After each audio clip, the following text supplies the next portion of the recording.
You've already got maximum thrust on both tracks, Tate. Are we getting any closer? Oh, you bet we are. It's running the ground like a fox. Can you hear the blighter scream? The cabin's screened for sound, remember? We can't all ride the turret, you know. Don't sweat. It's your turn next. Some hope. You like it too much. Don't worry. I know what I'm doing. Hey, I think it's time to break out the old bazooka, my lad. I think our baby's tiring. Don't try anything clever. Who, me? Just don't creep ahead, okay? Give me credit for some sense, lad. It's bad enough having to pick the crawler's fuel consumption reports without having anything to show for it. At least this way we get to make a profit. You better make this kill a clean one, Nick. I'm getting a red light on intake 3. I think the air filter is clogged. Well, that's the last we have in stock. I guess next time we go out, it'll have to be on foot. There is a next time. The temperature's rising in the engine manifold. I'm almost in range. The heat exchanger's overloading. Almost there. Almost. Do it, Tate. Do it now or we burn out.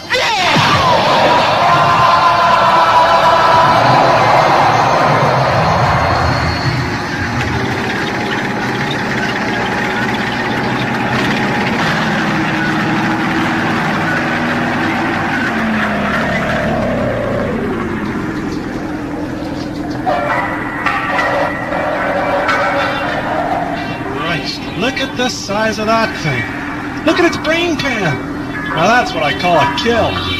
Yeah. We may have to walk home, but at least we walk home rich. The richest man in the galaxy. All right.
They tell us we've only been stuck in this sweaty tin can of a field lab for 3 weeks. Well, that's good old Captain Bragg for you. Always on the ball with reviews, news and views. Only thing is, he's got the news while we've got the views. I could wish it were the other way around. Right.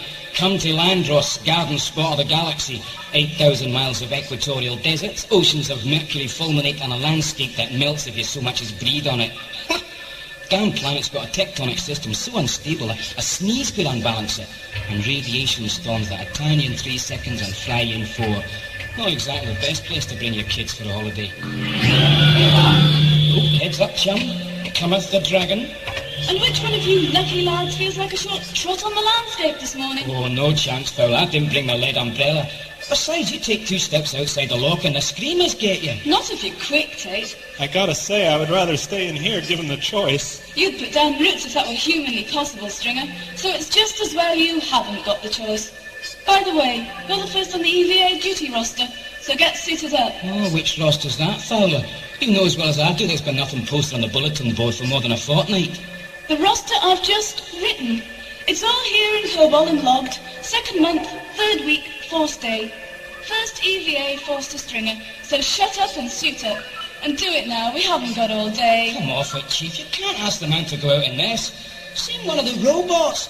That's what we bought him for. I do hope your last comment was not a serious one, Tate. Those things cost more money than our combined wages for the next 10 years. It'd be more than my job's worth to send a robot out into a zone red weather alert. Oh, great. So what price you putting on a human life then, Fowler? 10 credits, 20? If a robot can't make it through the storm, what the hell kind of chance you think Stringy has? Let it go, Nick. You saw what the sand did to the crawler. Imagine what it'd do to an unshielded droid. Imagine what it'd do to your suit, man. Stuff as a place as that'd eat through your seals in an hour. It'll get into your life support unit, seize up your soup joints. If you lose the beacon, you'll be breathing methane faster than it takes to call a ship for help. And don't forget the screamers, The Nick. screamers are fast, but they're stupid. I can handle them. You're stupid if you think that. Coming from someone who loses at poker with your regularity and finesse, Fowler, he should take that as a compliment. Ah, come on, Stringy, let's get you suited up. Permission to leave the brig requested, ma'am? Granted. Take him down to the lock, get him suited up, and get him out of here. I want a full situation report in the captain's hand by nightfall. I want to make sure he knows we're still alive. Pleasant woman, isn't she? You don't let her get you down, chum. Just grin and bear it. Her tour of duty's up soon. Keep your nose clean and you'll outlast the old dragon yet. Might even end up with a new strike for your pains. Yeah, right. One for patience. Listen, Nick. Thanks for standing by me in there. I'm not always as quick with a comeback as you. I noticed. Witty repartee's not exactly your forte, am I right? Okay, here's the suit locker. Open her up and let's get cracking. Keep your eye on Father, Nick. She's carnivorous. You make one false move and she's going to eat you alive. Don't worry about me. You just watch out for yourself. With that transmitter off the line, you'll be on your own out there. Is it absolutely necessary to remind me of that? Oh, don't be morbid. It's not conducive to mental health. It's my physical health I'm worried about. Hey, you scared?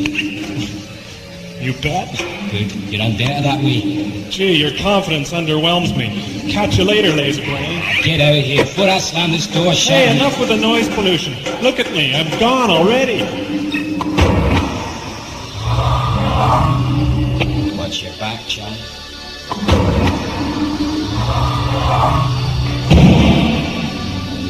Where did you say we were going? Planet 41 Theta in the star cluster Cygnus. Galactic coordinates. Punch them in as I read them off, will you, Ria? 41 degrees 0 minutes, 13 seconds galactic north, 317 degrees, 43 minutes 07 seconds galactic south, 87 degrees right ascension to the plane of galactic ecliptic. Compensation factor for orbital position and rotation. Maybe you'd better let me punch that one in. It's a tad complex. Sixth order vector equation, you know. Actually, I did. Oh, sorry, Ria. You'll have to forgive me if I've seemed a trifle condescending lately. It's just that I've had a lot on my mind. That's all right, Doctor. We all have our off days, but what are you worried about? The old girl. You know, it often puzzles me the way you sometimes refer to the ship as the old girl. Almost As if she were alive? That's right. Who am I to say she's not? You're not making an awful lot of Let me sense. finish. The TARDIS is my life. She's yours, too. Not just in any metaphorical sense, but literally.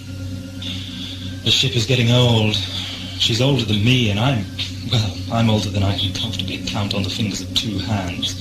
But sometimes, when I'm asleep or distracted, when my mind is wandering, I can hear the old girl calling out in fear of the unknown. She's afraid, Ria. Afraid for her life and the end of useful existence. Afraid of the same formless shadow that hangs above us all.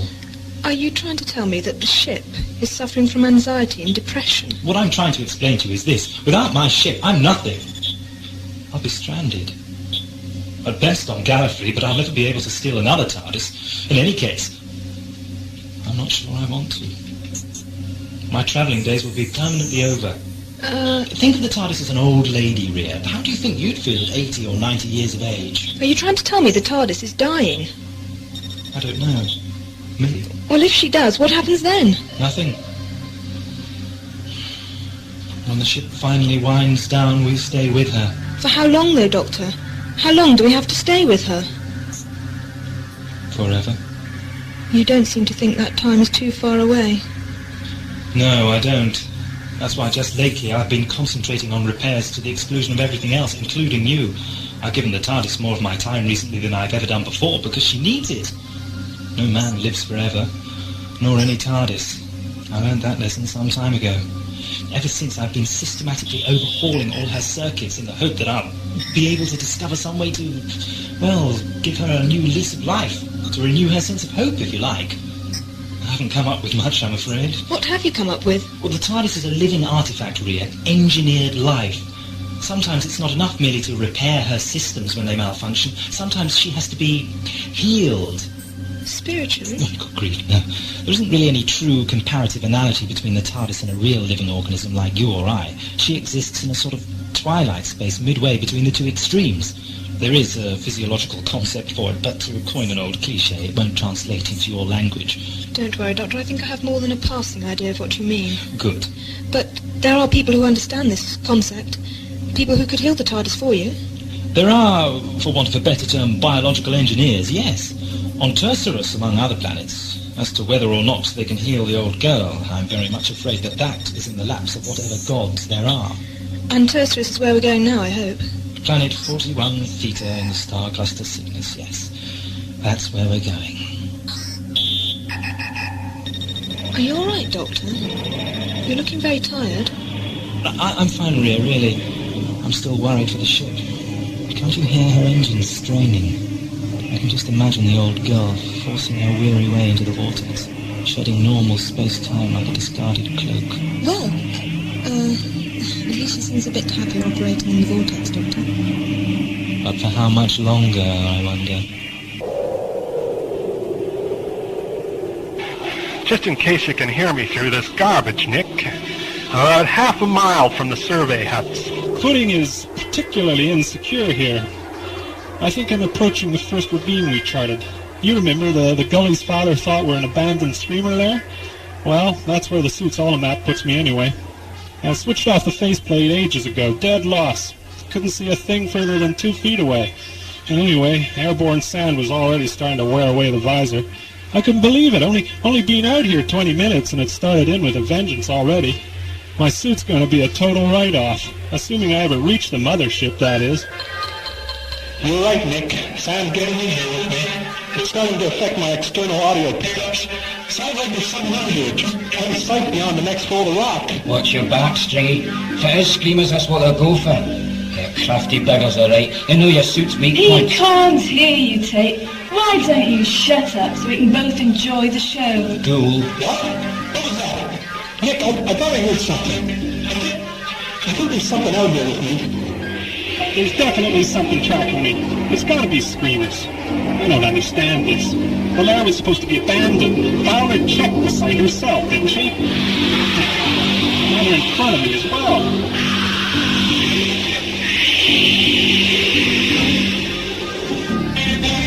If you can hear me, Nick, I'm up to my sweaty armpits in the proverbial...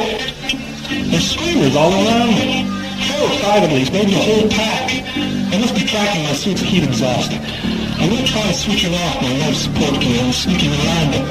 Can you try to get the geological laser into the survey tower and fire a few blasts my way? You can home in on my audio signal. The concussion might scare them away, or at least confuse them long enough for me to get past. Yeah, right. Fowler, help me get the laser off its bracket. We've got to get up to the tower. Fowler, come on, you help the man. It might be his only chance. You'll never make it in time, Tate. Even if you do, if you manage to line up a shot, and if the laser can punch a beam half a mile through that garbage, you're just as likely to hit him as the screamers. Face it, Tate. He's dead meat. There's nothing we can do. Nothing you can do, maybe. I'm going to at least try to. Nick, if you've got that laser, now would be a singularly appropriate time to use it. I can hear them moving, Nick. They're all around me. I can hear them breathing. God, I can hear them grinning. I think they're gonna...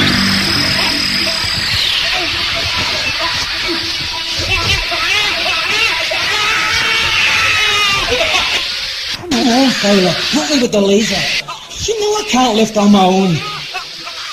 Fowler, damn you, move! Look, I know there's no love lost between the two of you, but there's a man out there who needs your help.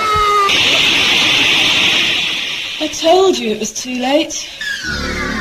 Is that all you have to say? For all we know, there's a man outside there being torn to pieces on our very doorstep, and you don't want to know? You, the chief, Fowler. That's on your instructions. He's out there. Now, what are you going to do about it? You're right, of course. We'll have to do something. We'll have to find another way of getting a message to the mothership. So how far away from Tercerus are we now, Doctor? Judging from these instrument readings, not very far at all. Only another few minutes until Tercerus solar proximity. So we're entering the planet's solar system. That's what I said. Oh, right. So how long do you think it would take to repair the TARDIS? I haven't the faintest idea, I'm afraid. But I hope it's not too long. Listen to the poor old girl's engines. I see what you mean. They don't sound overly healthy, do they? No, and I don't find it particularly encouraging to think... What was that? What was what? Someone just called my name. I'm certain, Ria. Couldn't it have been engine reverberation? I'm sorry, Doctor, but I know what I heard. I'm positive someone was calling me. You know there's no one else apart from ourselves aboard the TARDIS. Are you sure about that, Doctor? You know how big the ship is. It's not inconceivable to think that someone could have stowed away. Someone who's willing to give away their presence by calling your name? No, don't you think I'd know if someone else was aboard? Well, I don't know. Would you? Was that what you heard? No, of course not. I heard a voice. But what is it anyway? The cloister bell. It's a warning, a kind of alarm. Not a very effective one by the sound of it. Seems awfully quiet. You're right. You know, it is very quiet. Mind you, we are a long way from the cloisters. Well, what's it trying to warn us of? I don't know, but it's bound to be serious. The cloister bell only ever heralds the gravest danger. Well, what about the instruments? Can't we use the scanner to scout ahead? Perhaps there's something blocking our flight path. That's what I'm trying to do. The controls aren't responding too well, though. They're very sluggish. Ah! There we are. What is it? Well, it looks very much like a massive band of temporal and physical instability blocking our path. You see those bright flares? Time storms carried out from the centre by compression waves you could fit a planet in. It's so bright. It looks like... Well, it looks like space itself has caught fire. In a way it has. There are powerful forces at work here. Forces strong enough to break the bounds of normal space and time and send burning fingers clawing through to us here in the vortex. It's beautiful, Doctor. But the flames seem to be spreading. Look at the proximity indicator on the TARDIS console. They're getting nearer by the second. Oh no, now we've got problems. What's happened to the lights? They're out. I know. Like most of the rest of the ship's systems. There's a massive current fluctuation in all circuits. The dampers are overloading. Some of them burnt out already. Oh, it must be something to do with that region of instability. I don't know. All this damage could have almost come from an internal source. Maybe it's a combination of the two. Still, whatever the reason, it all has the same effect. I can't unlock the destination coordinates, and until that happens, the TARDIS will be unable to pull away from the maelstrom. You mean we're still heading straight towards it? We'll never survive a journey through the heart of that inferno. I've tried everything I can think of to unlock the guidance systems. Nothing works. The ship is still heading towards its last plotted destination. But I thought that was tertiary. It was. But what are we going to do then? We're running out of options and we're running out of time. Well, I'm running out of ideas. Well, look, can't we, reverse the polarity of the neutron flow or something? Oh, wake up, Ria. We're living in the real world now. For about the next 30 seconds, I guess. Hey, the cloister bells stopped ringing. Does that mean... No, just another circuit down. Listen to those engines. How much more of this turbulence can the ship take? Theoretically, the old girl's indestructible. But then so was the Titanic. The starliner that collided with the ice asteroid. I remember reading about that. Lost with all hands. Not a very reassuring analogy. Well, I'm not feeling terribly reassured. The force field shut down. Now we really are in trouble. What's that noise? Is something else going to explode? Must be a side effect of the maelstrom. It's going right through my head. Well, cover your ears. Be constructive, Doctor. How can I help you at the controls if I have both hands over my ears? You might have a point. Anyway, I've tried it and it's no good. And lo, the Horned One flung wide the gates of hell and bade us enter. We're passing through the heart of the maelstrom. Oh, good, you quoting literature at me, Doctor. I can't hear you. I can't hear anything. That sound, it's in my head. It's hurting me. Hold on for just a bit longer, Ria. I'm going to try something tremendously innovative, not to mention considerably dangerous. What? I'm going to release all systems restraints. I'm going to let the old girl fly herself. It's working, Ria. I think we're going to make it. Thank heavens, I was beginning to think I'd never come through that in one piece. We're landing. At last. Well done, old girl. I knew you could pull us through. Don't speak too soon, Doctor. What happened to the engines? Overloaded. Brace yourself, Ria. With nothing to cushion our land for, there's going to be a very large...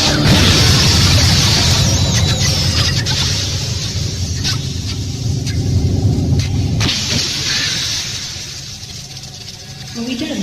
With the engines out, that was never in question. It only remains to be seen if we're down safely. And where we're done. Well, let's see. Some of the instruments are offline, but according to the few remaining intact, we've landed on Teslas. You sure, Doctor? Look at the scanner. That doesn't look like the kind of planet where civilization could exist. Rocks and sand and wind and more sand. You're right. I don't think we're going to find a trace of intelligence here, which is a shame because without help I can't see the ship moving another inch. You mean we're marooned as well as lost? Unfortunately, yes. Doctor... That's exactly what I... Ria, what's the matter? Can you give me a hand up, please, Doctor? Certainly. Very There you are. tired. What's the matter with your hand? Oh, I must have cut it when we crashed. Looks like a nasty scrape to me. Here, I'll see if I can... No, Doctor. It's all right. See, it's already starting to clot. Are you sure? There's always the infirmary. No, I tell you, it'll be fine, really. It'll be fine. All right, it'll be fine. Good. Now that I've managed to convince you of that simple fact, I think I'll go to my room. I'm feeling very tired.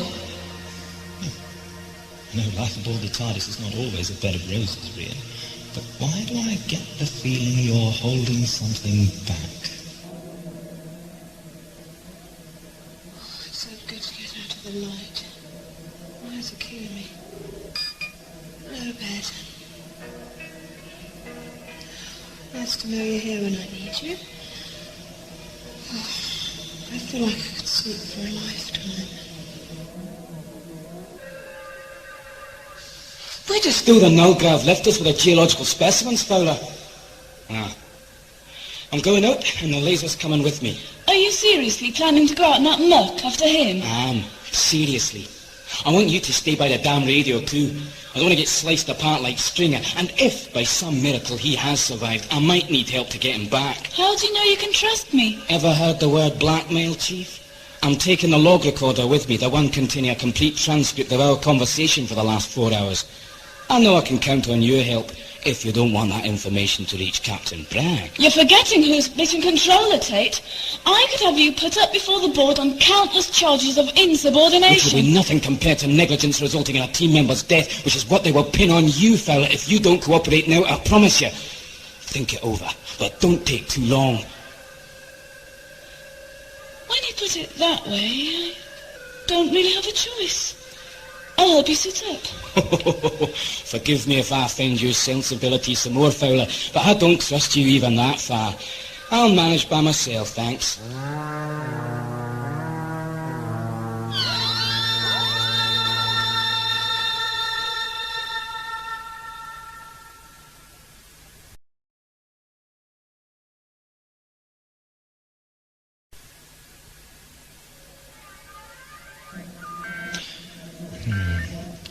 Doesn't look that bad. Now, let's see. If we cross-connect the stabilizer servos from the interior dimensional framework with those of the outer plasmic shell, we could bypass the secondary control junctions altogether, and possibly... No. Let's not kid ourselves, Doctor. It's just not going to be that easy. Life never is. Still, while there is life, as the saying goes, I suppose before we go any further, we'd better find out exactly which circuits are broken and which we've got left to play with. Now, let's see. Do we have life support? Yes, we do. Well, let's be thankful for small mercies at least. Now, what about the scanner? Yes, we have that. Audio-visual pickups are fine. Oh. But we don't have any normal space vector coordination or temporal dynamic systems. And the only way the engines are going to move the ship would probably cause them to explode. Still, look on the bright side, at least the clocks are still working. That does make a change.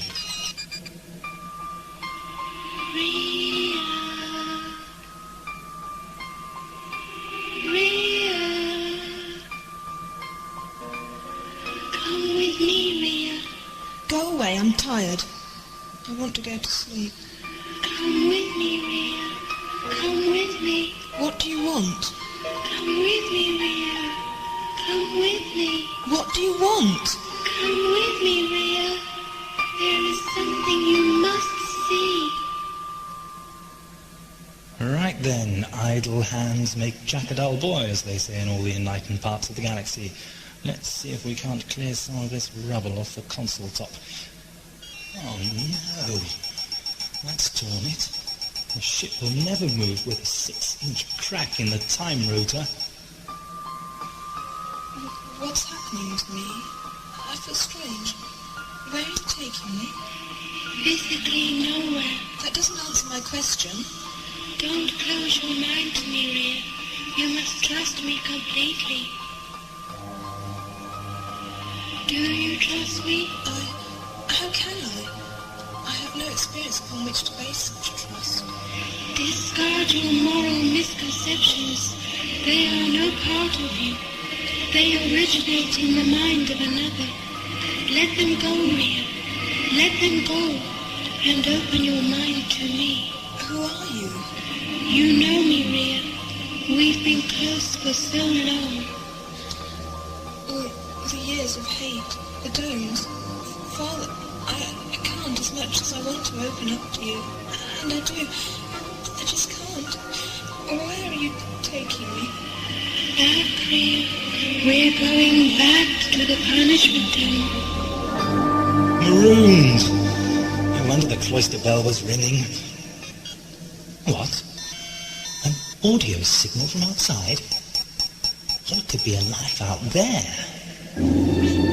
Take Colin Fowler.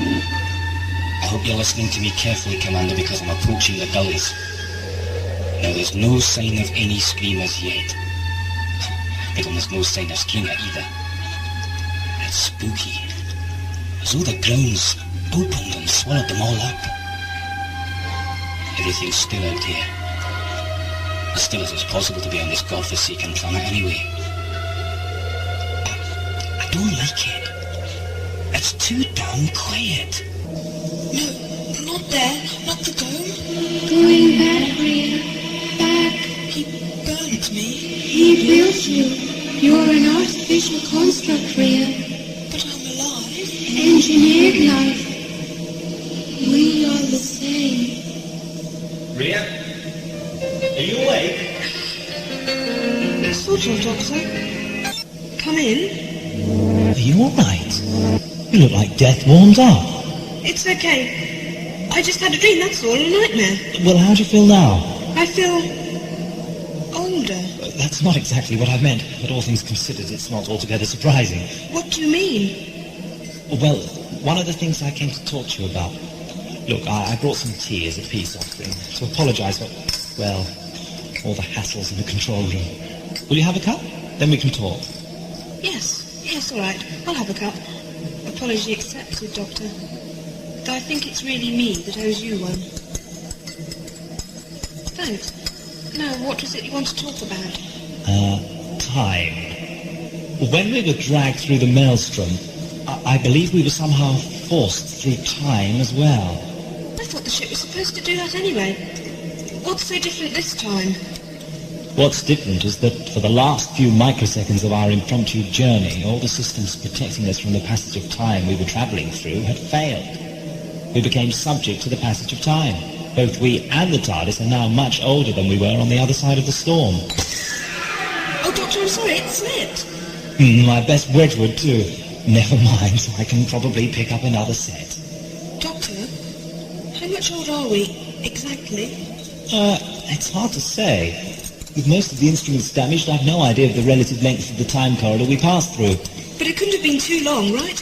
I mean, if it had, we'd just be piles of dusty bones by now, wouldn't we? I suppose so, yes. There. That's all of them. So that's what she meant. Pardon? Oh, nothing, Doctor. What was the other thing you wanted to tell me? Well, two things, actually. Firstly, the ship is very badly damaged. She's lost a lot of her main systems and nearly all of her peripheral ones. We're lucky to have life support systems now. You've noticed the dim lighting? Yes, emergency lighting, you said. The old girl's conserving all possible energy. She knows to squander it would mean eventual destruction. As it is, well, who knows how long she'll last. Doctor? Yes, Ria? How badly is the ship damaged? Really? Very badly, I'm afraid. We're not going to be able to take off without risking serious damage to the old girl. Wait a minute. I thought you said earlier that the damage could be repaired. Well, at the proper workshops, yes. As it is now, with the extra damage sustained during our little trip through the maelstrom, I'd be very surprised if we could make it out of the current solar system, let alone all the way to Tercerus. And that's assuming the instruments could identify the right planet when we got there. That's not all, is it? No. The main problem is the time rotor. It was damaged on touchdown. Normally it's vacuum sealed and filled with polyformylene diethyl chlorophosphate, a rare translucent substance which acts as a... It's a hydrolytic reformer. Well, yes. I can see you haven't been wasting our time altogether. I should think not, Doctor. Life's too precious to waste. I know what you mean. The PFDCP acts like a giant amorphic lens, transforming and focusing the energy core of the ship. Well, that's exactly right. And when we touched down, the rotor shell was cracked. It all bled out into the atmosphere. And there's no replacement stocks aboard? Remember, Ria, when I borrowed the TARDIS, she was actually scheduled for routine maintenance. All things considered, I'm still a fugitive from my own people, even if a voluntary one. It's hard to go back to one's peers, cap in hand, at the slightest sign of trouble. And chances for repair work on the old girl come few and far between out here on the rim. So in other words, we're... Stranded, like a beached whale. I've got to get off this planet! Calm down. Now, we might still have a chance. I've picked up some radio signals from outside the ship. Weak, but I think I can trace them. Perhaps there's someone out there who can help. Someone with adequate supplies of PFDCP? I don't know. There's too much interference to get a message through to whoever it is. I'm going to have to go out after them. I agree. Now look, there's no sense in wasting time. While you're outside, I'll see if I can effect some repairs aboard the TARDIS. Either in the console room or at the energy core, if you'll show me where that is. Well, if you're sure you feel up to it. I wouldn't offer if I didn't. We're both in this together, Doctor. If I can help you, I will. What else are friends for?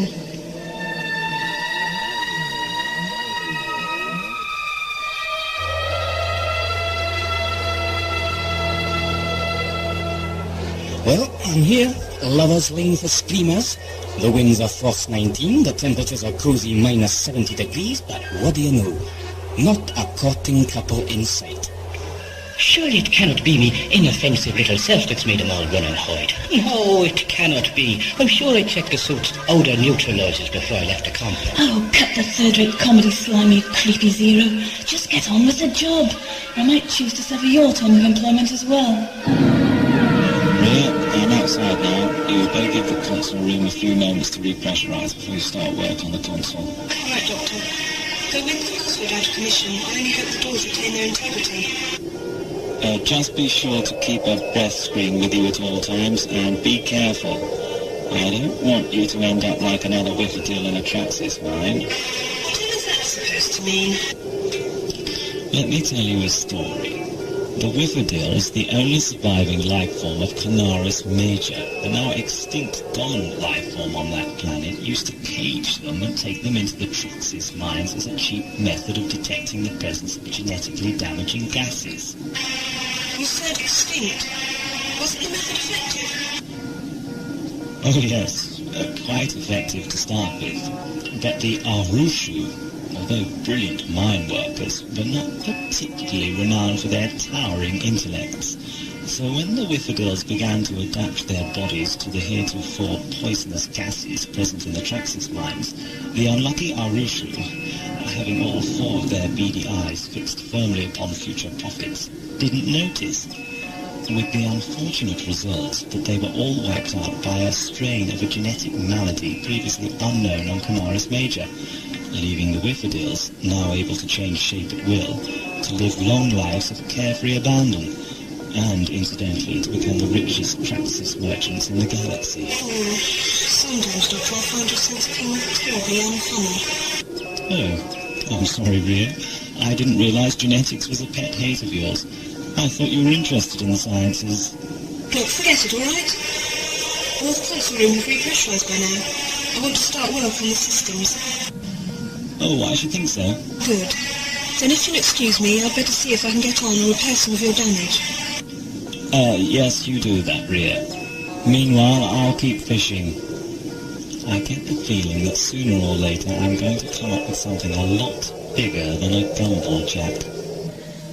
Why does he do it? Why does he keep needling me? I'm in enough trouble already. I would have said so. Yes, but you weren't asked. So why don't you go and... Hey, you haven't got any PFDCP, I suppose? No, I thought it was too much to hope for. And I suppose it's also too much to ask what it is that you want this time. You should trust me like you trust yourself. Look into your neatly crafted heart, Ria. You don't need to ask me what it is you must do. Now, according to the last fix from the ship's trackers and updated information from my portable unit, the signal I heard came from this direction. Yes. It seems to have originated within one of the gullies carved into the base of that curiously square-shaped hill. I wonder how long it'll take me to get there. This atmosphere is so dense it distorts light over long distances. I feel like I'm crawling up the rim of an immense bowl. Hope the journey doesn't take too long.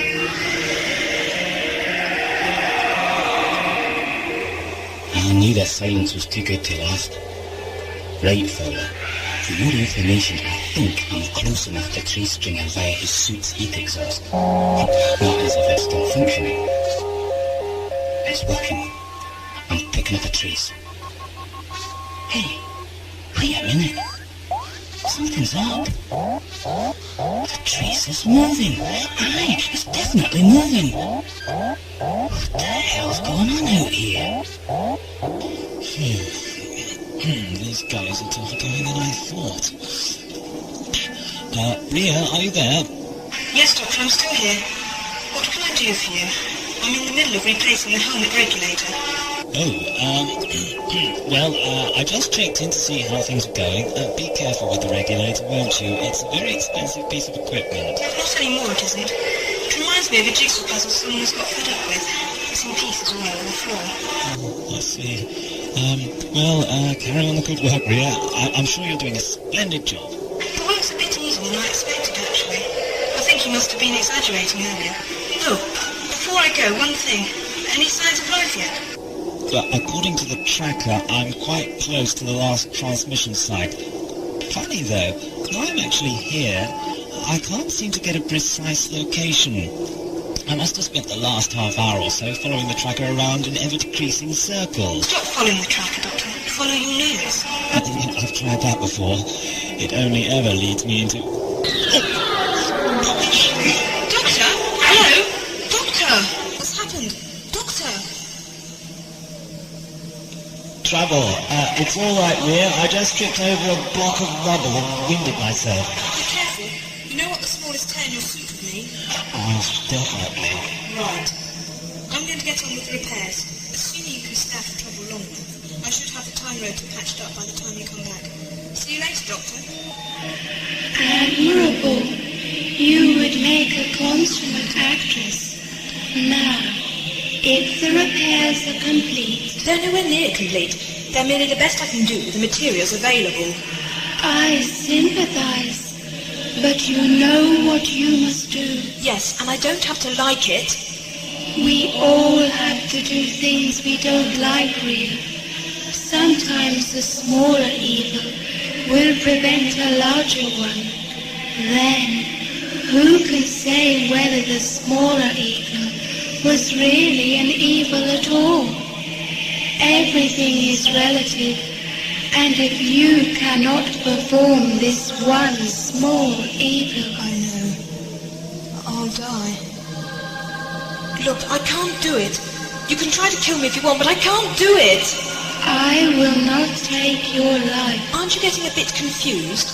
If you don't plan to kill me or threaten me with more enhanced memories of the punishment dome, how do you expect to manipulate or blackmail me? Your threat has no substance. Again, you are in error. In the first place, I do not threaten. I merely inform you of circumstances beyond your control. In the second place, I will not kill you. That doubtful task I must leave to the passage of time.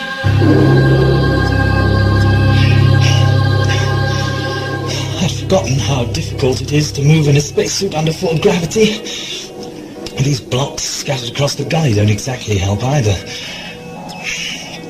Mind you, it's odd there should be so many the same size and shape. Yes. Very odd. me see. Strip away the surface rubbish, and what do we find? Well, I never. Tantalus alloy in a concrete base. No wonder they haven't been eroded by the wind. They've been manufactured. Now, what could... Let me see. What could hundreds of manufactured blocks be doing on such a clearly uninhabitable world? Oh, well, like everything I'm curious about, I suppose the answer will turn up when I least expect or want it. In the meantime, I think I'll just sit against the side of this gully for a few minutes and get my breath back. There, that's better. Feels good to get the weight off my...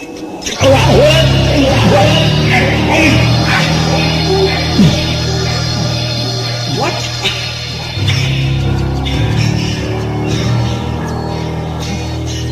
Well done, Doctor.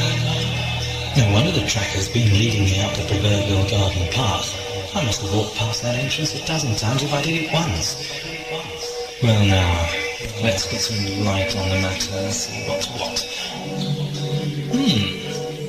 A basement by the look of it. Funny place for a basement, the ground floor.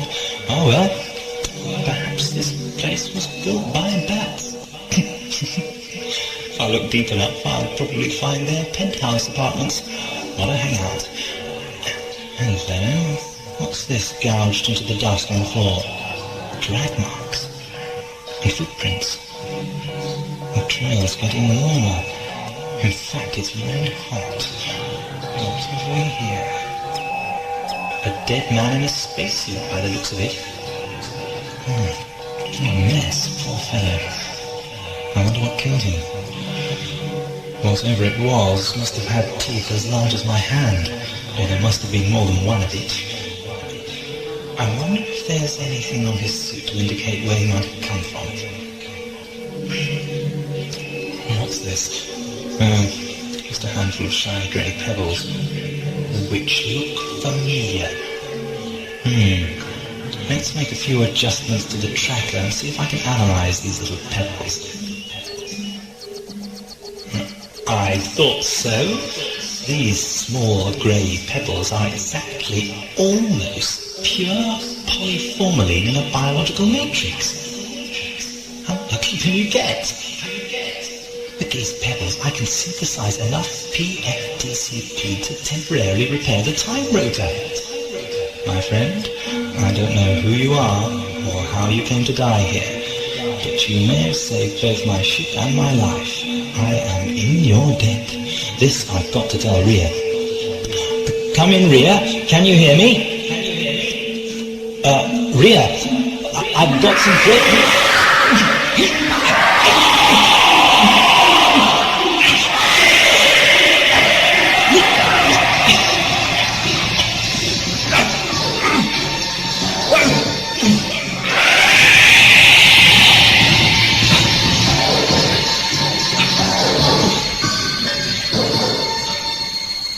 What's that? That's all right. I can't see the... Where's the torch? I can't see a thing. I can't breathe. That thing must have severed my airlines. I'm going to suffocate.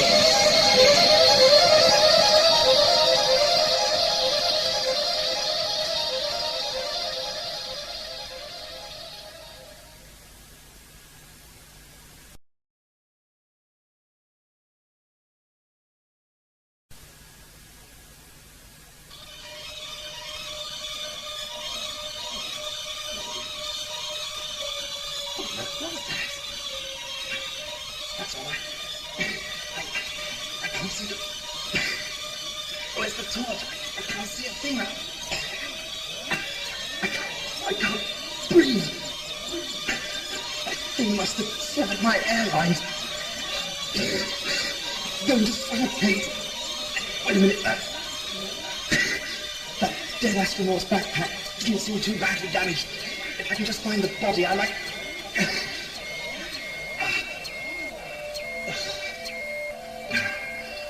Oh, that's better. I was lucky the hoses were compatible. Oh, here's the torch. Now, Where are those pebbles? Here. All present and great. Well, that's a relief anyway. Ria, I've got some good news. Doctor?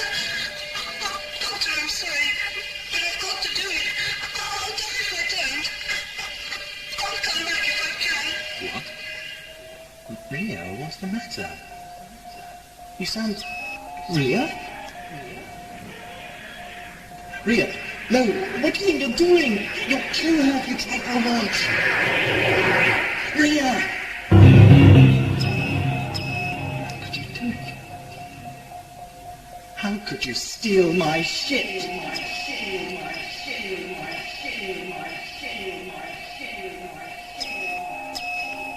Marooned. What am I going to do now? Firstly, put your hands above your head. Secondly, step slowly away from the body. Oh, hello, I didn't see you come in. My name's the Doctor, and if you wouldn't mind us pointing that rather overwhelming laser cannon in a potentially less harmful direction, I'd be more than happy to... Do exactly as I say. If you know what's good for you, that is. Now listen to me very carefully. When I get nervous, my right hand gets a funny little muscular twitch, left over from a horribly misspent youth, I'm afraid. Still, we all have our little troubles. My right hand, you may have already noticed, is the one currently wrapped around the firing group. Now, I'm not normally a nervous bloke, but right now you are making me very, very nervous. A situation not entirely conducive to your continued health, as I'm sure you'll appreciate. You suffer from nervous tension, my dear fellow. Why didn't you say so before, instead of waving that overlarge fly swatter about and risking the persons of all concerned?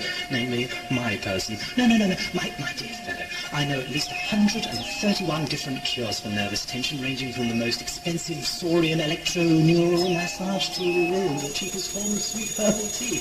Well, why don't you step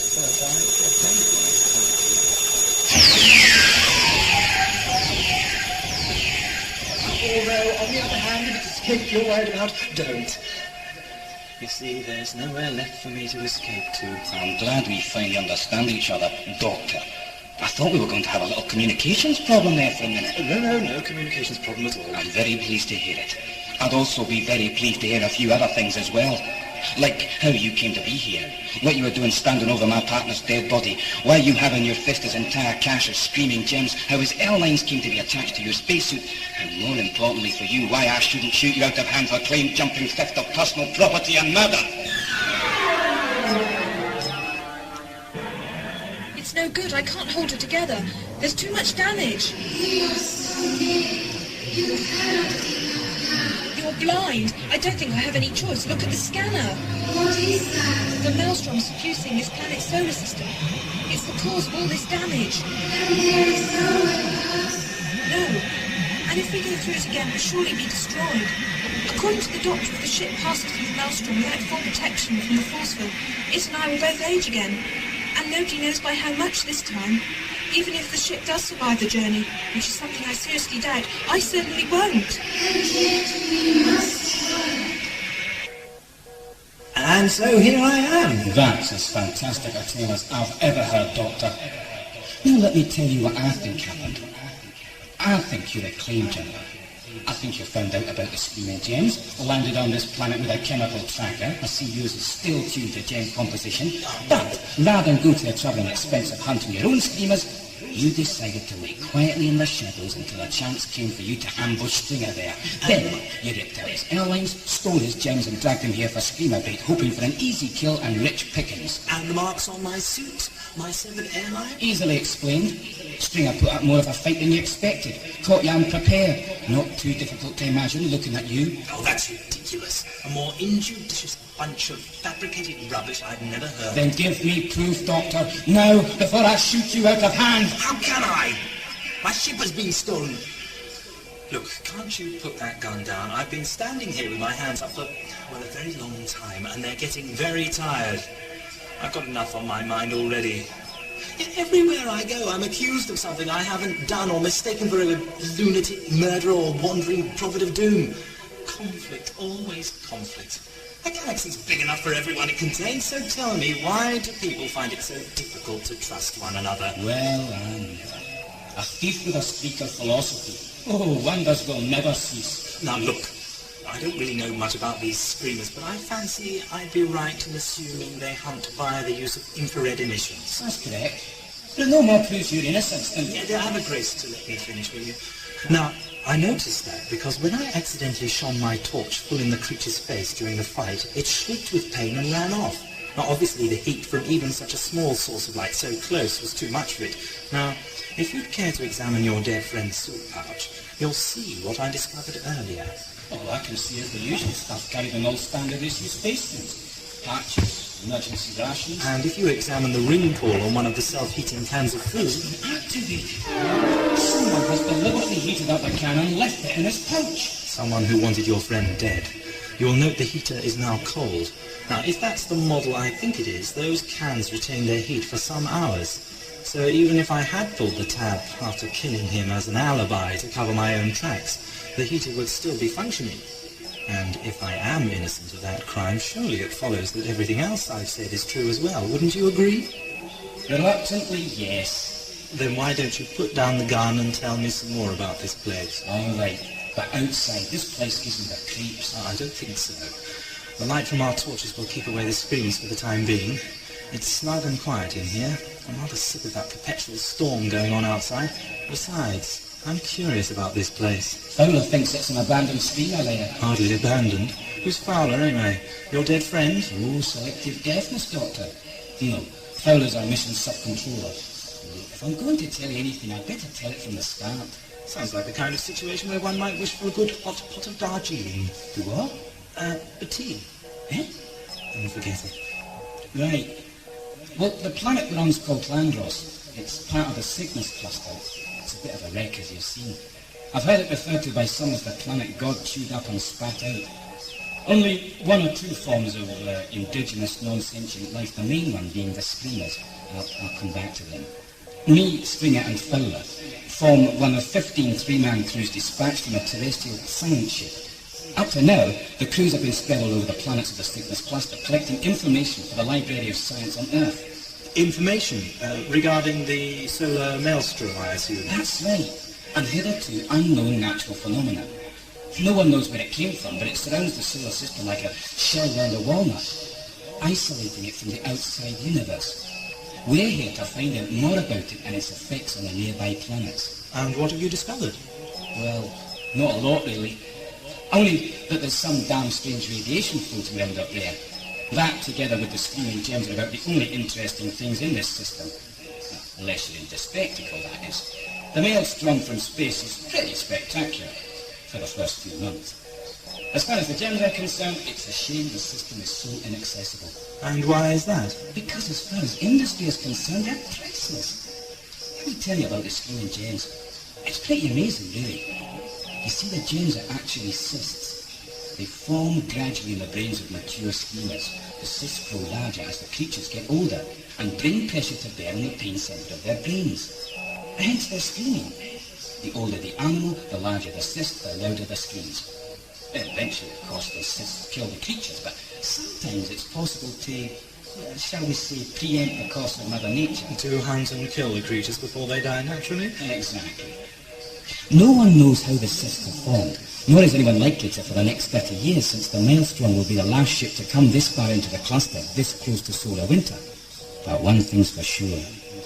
Whilst conducting a chemical analysis of the stuff during an unfortunately rather rushed autopsy, Stringer and I discovered the cyst structure to contain quantities of a chemical which is a derivative of an extremely rare substance called Traxus, used exclusively in the manufacture of expensive types of electronic circuitry. And since the Maelstrom, or another ship like her, is not likely to return here for at least 30 years... You plan to hoard a secret supply of screaming gems, releasing them into the mainstream supply gradually so as not to flood the market, of course, and thereby make yourselves rich. You catch on quick, Doctor. I suppose I can't really condemn you for excessive greed and opportunism. Mind you, look where it got your friend Stringer. Aye, sabotaged, murdered, torn apart like carrion. Could only have been Fowler, but I don't understand why. I mean, I know she's a self-centered and icy bitch, but that still doesn't explain it. You're overlooking something. How do I know it wasn't you? What? That's preposterous. Why would I come back? No, it had to be Fowler. She's the only other member of our party. We're cut off from our mothership, you see, by the storms. Our trawler was damaged some days ago and we've lost radio contact too. Stringer was trying to get through with a recording of our location, so as Captain Bragg wouldn't assume they were dead when we ignored the recall signal and leave without us. I see. An interesting story, but I can't help feeling you've been misled. What do you mean? This scientific combine you're part of, which claims Llandros to have been a previously uninhabited world, seems to have produced, in fact, several thousand bytes of evidence to back up this supposition. Yet here we stand, in the ruins of a building which would appear to purport a theory in direct contradiction to accepted fact. Couple that with the fact that my instruments identified this as a completely different world, not the Llandros you claim at all, and you're left with a bit of a puzzle.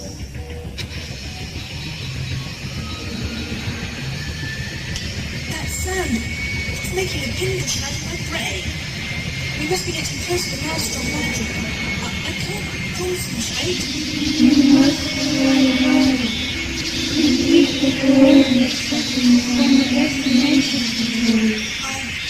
My head, I can't think. What?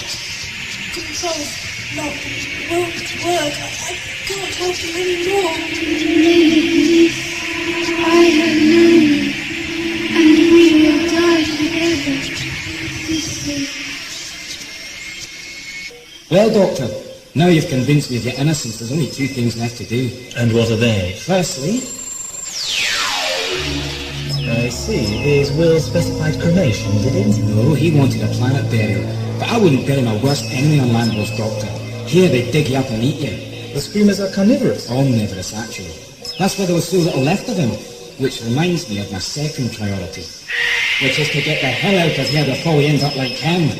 Have you forgotten everything I've said? What about this building? It could become the most fascinating scientific discovery of your century. When is that, by the way? A 35th century old Earth calendar.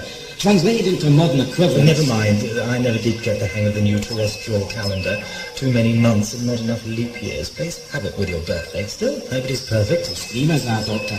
Perfect killing machines. So I suggest... Almost perfect. Oh, yes. You fight and run off, I forgot. But listen to me, Doctor. This may well be the biggest scientific discovery of my or any other century for that matter, but it's also an occupied screamer layer, possibly the biggest on the continent. Believe me, I considered all the pertinent data. Now, if you would be so good as to tell me how long your torch will last, I plan on a small expedition to the bowels of history. All right, Doctor. But I suspect you're going to be the death of me. The torch has got solar carbide batteries. It also runs off a power pack. It'll last as long as my suit does, and that's good for another few hours yet. Good. Splendid. That's what I thought. Look, Doctor, I'm quite sure you want to go through with this. I've got Stringer's packing pouch. I want to get back to the survey huts and confront Fowler with her latest piece of skullduggery. I owe her one, Doctor. She killed my friend. Forget her, Tate. History takes care of people like that. And revenge has never been the best excuse to go riding off to death or glory. Think it over, with your brains, not your biceps. Why, in all space, should I listen to you? Look at me. I'm almost convinced I should do as you say, and you still haven't given me a reason why. Don't get worked up, Tate. There's always a reason. There's a reason for everything. And in this case, the reason is... I have a hunch.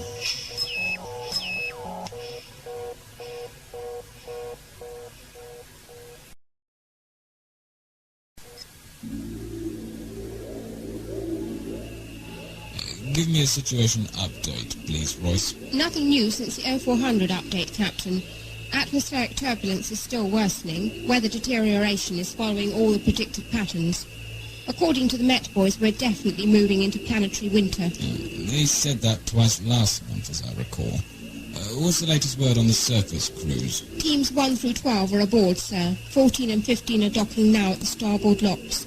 They should be secure in, 20 minutes. That still leaves crew 13 unaccounted for. Isn't that Fowler's one? Yes, sir. They still haven't acknowledged the storm warning. Right, I want all recon drones aboard in 30 minutes tops. Send Thompson to oversee the transfer of samples and tapes to the science division. He's top of the duty roster. And get the ship on amber. I want to be sealed for space in no more than 3 hours. Right, sir. Sir, what about Fowler's team? She's got 3 hours. After that, we risk storm damage if the maelstrom is still thinned down. Very good, sir. Thomas, get down to the docking for the small mouse. That's what O06 transfer. Try to blackmail me, would you, Fowler? I have a bad feeling about this. Trust me, I have so far. All it's done is got me 4 floors deeper into this rat warren. That's 4,000 yards further away from the entrance than I feel entirely comfortable with. Yes, but don't you find it fascinating, all the hundreds of different rooms we've discovered, each hermetically sealed against decay?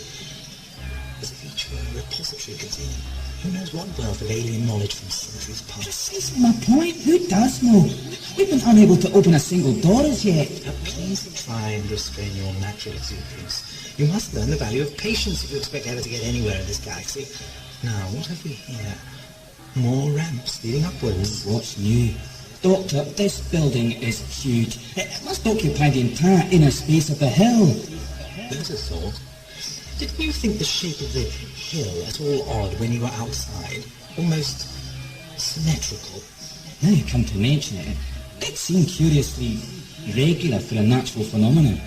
And Llandros is renowned for its high-velocity winds and abrasive airborne particles, am I right? Uh-huh. Then I submit that what you assumed to be a hill is in fact nothing of the kind. It is instead an installation that was buried beneath the surface in the pre-maelstrom days of the world's history. The ensuing centuries of unceasing storms and extremes of temperature have literally worn away the ground until all that's left is the outer shell of this building, now projecting above the planet's surface.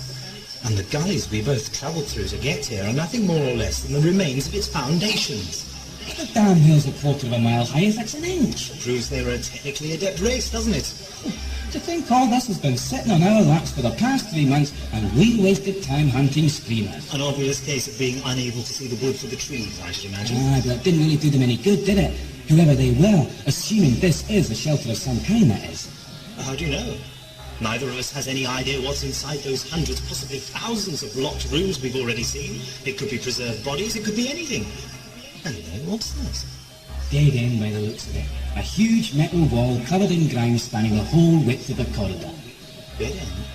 That wouldn't be very logical. Corridors are for going places after all. Now, shine your torch over here. Something has scraped away the muck recently too, by the looks of it. Do you know, I get the feeling we're not the first to come this way. Now, I wonder what will happen if I push this button. You dang idiot! This is empty! You bring the roof down with your meddling! Well, whatever I've done, it's too late to stop it now!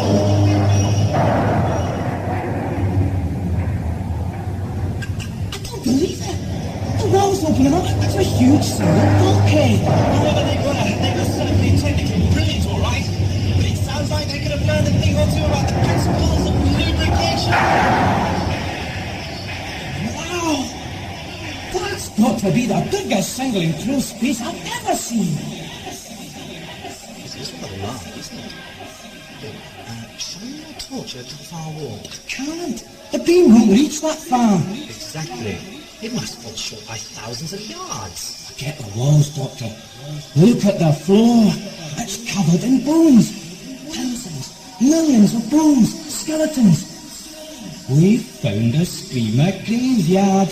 Oh, come on, Doctor. There should be hundreds of thousands of intact skulls amongst that lot. Tate, wait a minute.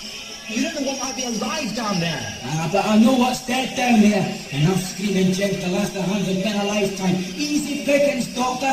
Like pebbles on a beach. The fool. If men had wings, they'd be magpies. Mind you, I suppose I could do worse than that a few myself. Just in case the old girl gets back. Just a few. Hang on, Tate.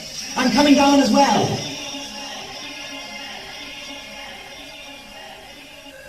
Doesn't look as if our hero, Tate, is going to make it back from his rescue mission. What a shame. So much for Bragg's agents. Try to frame me, would he? Try to use those two incompetent fools to besmirch my record. Obliterate my last chance at fame. Well, I'll show him a 100% track record of research excellence if I have to walk back to the maelstrom and shove the damn results in his sweaty paws myself. Ha! When we need you anyway, tin box of rubbish. It was satisfying. Satisfying enough to do it again? Maybe, with Bravo on the receiving end. Look at that beauty. 4 ounces of it's a gram. Come on, Doctor, fill your soup post. Plenty here for the taking. No, thank you, Saint. I only needed a few and I've got them. No, I'm more interested in the giant machines scattered liberally throughout this chamber. Forget them, Doctor. They're dead like the rest of this planet. They're not important anymore. I wouldn't be so sure about that if I were you. Look at them. Huge mechanical edifices rising like islands from an ocean of bones, stretching off into the darkness like shadows of things to come. Mocking us almost. They have an aura about them, Tate. An aura of doom. Don't try to put the wind at me, Doctor. I'll come when I'm ready. I'll make my suit purchase filling. That's not going to be too long, I can assure you. This place is going to make me the richest man alive. Then you'll see, fella. You'll pay for his death. Tate, forget your gems. Get over here. A minute, Doctor. Just another... Now, Tate. All right, I'm coming. What's up? Oh, I'll tell you what's up. Look at these machines. Don't they seem familiar? I don't know. Wait a minute. Now you come to mention it, they do look a bit like... The drive generators on your starship? Well, yes, but it can't be exactly the same. These machines are over 40 stories high. Exactly right. If my memory serves me correctly, ships of your century were propelled in the main by generators capable of doing very peculiar things to the fabric of space. Cameron Blackstone's vortex inducers. That's him, the very chap. Brilliant design, too. Only 1 flaw, as I remember. Mind you, that was a pretty big one. I'm forced to disagree, Doctor. Blackstone's vortex inducers have been in general and commercial use for over... A century, yes, I know. And about 30 years from now, a man by the name of... I can't remember his name offhand. But anyway, he'll discover their flaw, and their use will be prohibited in every galaxy. All ships with Blackstone generators will be recalled and refitted. All the engines will be destroyed. I don't understand. They're cheap, dependable... And destructive. The generators work by creating a special opening, a vortice in the fabric of space, through which the ship in question passes before emerging from a similar vortice in another location. Aye, that's how it's put on all the scientific journals, yes. I still don't see... What happens to the holes? Eh?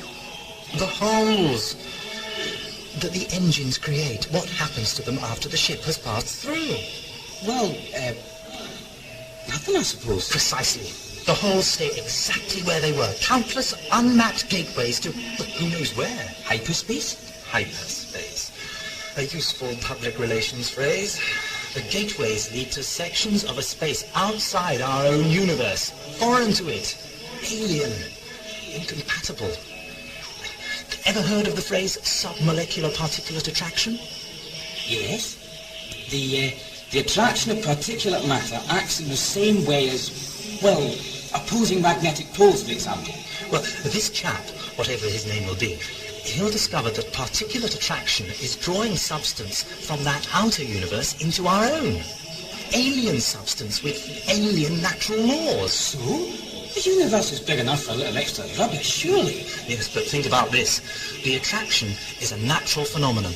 It will continue to function while holes exist. Now, every dip induced by a Blackstone generator creates another pair of holes. Now, the universe is very large, almost infinite for all practical purposes. But try and imagine the size of a medium large enough to completely enfold it. The medium through which Blackstone generators force their space vessels. My God, I think I see. That space would necessarily be larger than our own universe in order to contain it. As long as even one Blackstone vortex remained, natural attraction would continue to pull in foreign matter until our own universe was completely full of foreign material, until it would eventually burst, split apart by devastating internal pressure. All life would have long since died, of course, crushed out of existence by the mass of foreign matter as it poured in unstoppable torrents through the vortices. You paint a pretty terrifying picture, Doctor. I know, but that's not all. One Blackstone generator induces a vortice no larger than the ship it's propelling. Anything else would be wasteful, right? Now, how big do you suppose would be the vortice created by the engines towering above us? As big as a planet? A solar system? A maelstrom. Yes. And that's only one of... How many machines did you say there are in here, Doctor? I can't see to count them all. To think that the eventual destruction of the universe is standing close enough to scrape my name in the dust. It's my guess these engines were developed eons ago by a race possibly similar to yourselves. Like you, they also didn't realize the deadly potential of their new invention. Then one day they tested one. A single engine, possibly at only a fraction of its potential output. It devastated their entire solar system, laid waste to their planet, and left a few pitiful survivors, altered by the resulting energies. Screamers. Well, it's just a theory. I want to get out of here right now. This place is disquieting. We've got company. I told you it wouldn't be long. They seem to have got used to the presence of light very quickly. I think now might be an appropriate time to utilize your laser. But that's going to be a bit difficult, Doctor. I left it at the top of the ramp whilst it was collecting gems. Oh, the dazzling intellect of the man. Oh, never mind the abuse, Doctor. They're closing in. Doctor, stop staring at the roof. What are we going to do? I can see catwalks and service frames all the way up the side of the machine. Tate, maybe there's an access to the outside on a high level. You suggesting we climb? Indeed. For our lives.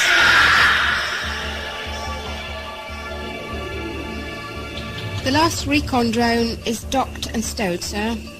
Thompson reports all samples transferred safely.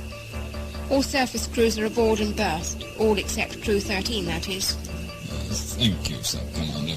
That will be all. Yes, sir. Sir, shall I maintain voice transmission, just in case there's someone out there still alive? I don't think so. Fowler would have reported in by now if she was able. I am forced to conclude that she and her team are either incapacitated, or it seems more likely, killed. Then shouldn't we send out some kind of rescue party, to make sure? Sub-Commander, we have just 1 hour left until specified departure time. That's not long enough to reach Fowler's last reported position and return, let alone set up a search grid. I won't risk more men and machinery in these weather conditions, and I refuse to allow my command to be jeopardized on account of 3 individuals. It's a difficult decision to make for a set of life or death, but that's the responsibility of command, a responsibility I'm sure you will come to appreciate in time. Do I make myself clear? Perfectly, sir. Good. Then please continue with the pre-flight systems checks. Any last-minute hiccup now could be our last hiccup ever. You think they're gaining on us, Doctor? Understandable. They do live here after all. I expect they know this place like the back of their scaly hands. Right. Now have I got everything? Tapes, microfiles of specimens? Yes, it's all here. Right, Bragg. Let's see you prevent a field commission this time.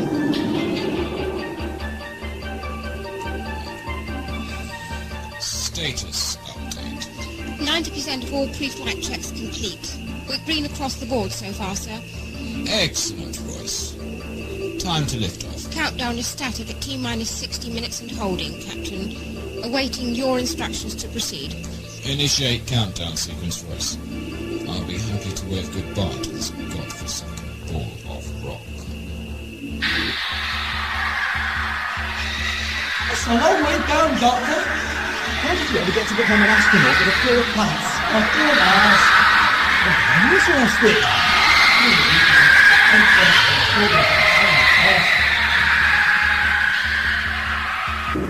Tate was right. It is very quiet out here all of a sudden. I wonder where all the screamers are. They're still following us up, Doctor. Then it's just as well we've reached the top of the tower. I can't see me way out, can you? Well, if there's a lock control, it's probably buried under a couple of centuries of accumulated matter. We'll just have to look for it. Screamers will be on us in a second. I know. Quickly, grab all your cans of emergency rations. Pull all the tabs and throw them down the side of the machine once they've started to heat up. Perhaps that will distract them long enough for us to find the way out. All thrust yield estimates complete. All pre-ignition sequence checks complete. All pre-flight systems on power-up mode. T-minus 30 minutes and counting. Excellent, Royce. You are the epitome of efficiency. Do you think it might be possible to get a cup of coffee to the flat deck? Oh, this activity is making me rather thirsty. I think the tanks are holding them, Doctor. How's it going your end? I think I found a release mechanism. Oh, thank God. Here, let me give you a hand. Good idea. The mechanism's as old as the hills. Or hill, anyway. It's bound to be stiff. Can you still see the building from here? The doorway gives onto what looks like a spiral vehicle access ramp. It must once have connected the ground floor entrance to the building with the lowest level storage silos. That's not Doctor. Luck? Rubbish, I make my own luck. Bad luck, Doctor. You can't below. Now let's just have one more check to make sure my fusion pistol's fully charged. Good. Oh, wouldn't it be good to gun you down, my dear Captain Bragg? Which part of you would I shoot first, I wonder? Which of your bones would crack the loudest? The knee? The elbow? Maybe I should send a low-power beam into your eyes. Ah, but then I wouldn't want to blind you to my other charms. It's wonderful to be first blood for choice. My compliments to the galley staff, Royce. The coffee is excellent. Just what I need to wash away the foul taste of this bitter, lonely planet. How is the countdown proceeding? We're currently at T-minus 23 minutes and holding. Holding? Would you care to explain why? Yes, sir. It appears there was a last-minute hiccup in the generator's port manifold. Engineering have a tech crew working on the problem now, but as yet they have no idea how long the fault will take to correct. I might have guessed things were proceeding too smoothly. Very well, Royce. Tell them to make all possible time with the repairs. I'm cutting my deadline too fine as it is. If we miss our launch window and have to wait 40 hours for the next one, we might as well forget about leaving Llandros at all. Hey, Doctor! I can't get good. I'm going to be able to slow down to get to the Doctor. I wouldn't worry about that, Ted. Just hope the screamers and the winch to send a little reception party to the base of the ramp to meet us.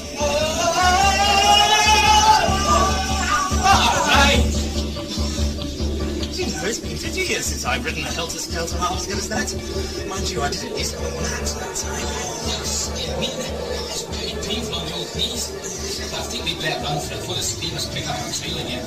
I've no fun deciding to become the main dish on today's menu. I see what you mean. A case of those are served who only stand and wait. Oh, you have a tasteless sense of humour, Doctor. I wish the screamers thought I was as tasteless as you taste.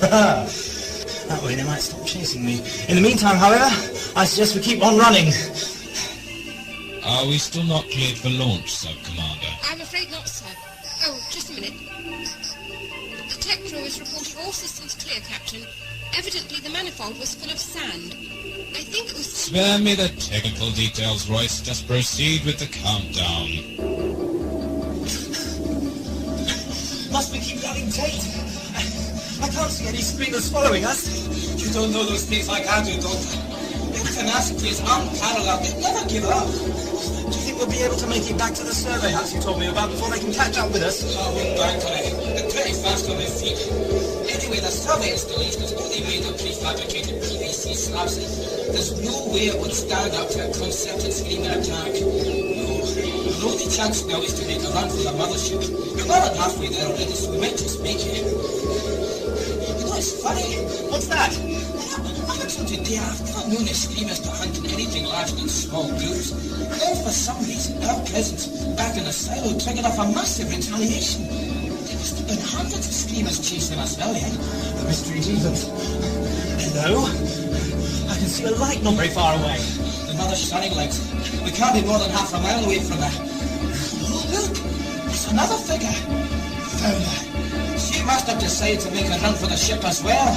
A sensible decision if my experience of planetary winter so far has been anything to judge by. Oh, you've missed the point. She and I have a score to settle. Tate, come back. Fighting here isn't going to do any good. Oh, dread the fellow. How do I always get myself into these high-stress situations? You'd think a man of my age would have more sense. Oh, for a cup of tea. T-minus 10 minutes until liftoff.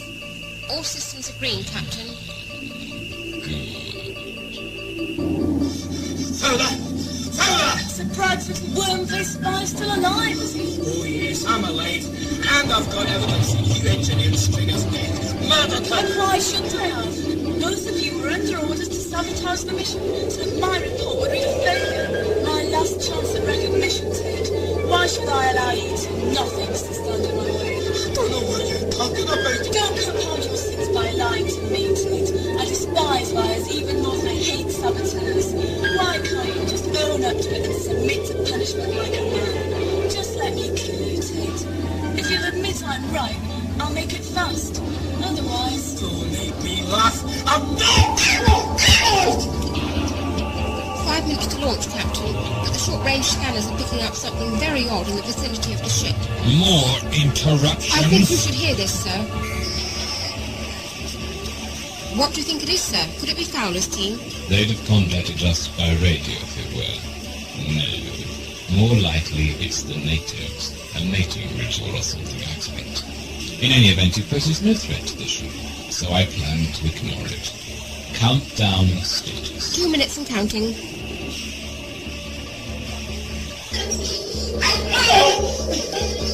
Look at them, like two kilkenny cats.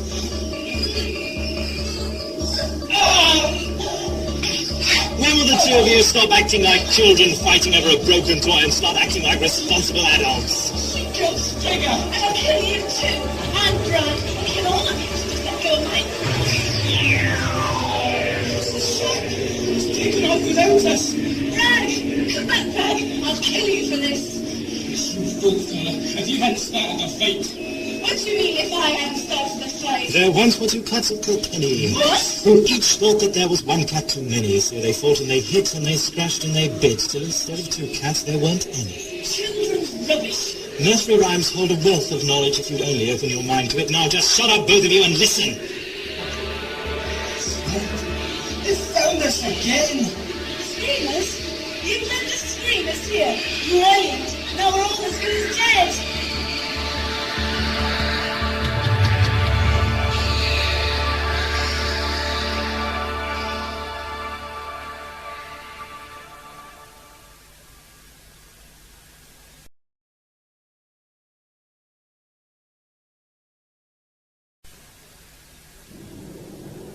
Nursery rhymes hold a wealth of knowledge if you'd only open your mind to it. Now just shut up, both of you, and listen. They found us again. Screamers? You've led the screamers here. Brilliant. Now we're all as good as dead. I didn't mean listen to the screamers. Come on. It's the TARDIS. Ria must have brought her back. Come on, you two, quickly. Talking dog, we must be a quarter of a mile away. At the rate those screamers are closing in, we'll never make it on foot. Which is why you're going to stay and cover our retreat. Do you think I woke up this morning with my head on backwards? You obviously misunderstood me, Tate. I wasn't asking. I was instructing. I'm in charge here. It's my function to command, and yours to obey. Stuff it, fella. Nothing and nobody's yours to command. I haven't got time to argue. God, my leg! Oh, fella, you icy bitch! Aren't I just? Doctor, help me! Doctor, if you take one more step towards that thing, I'll blow your head clean off. Fella, damn it, why? I needed someone to cover our retreat.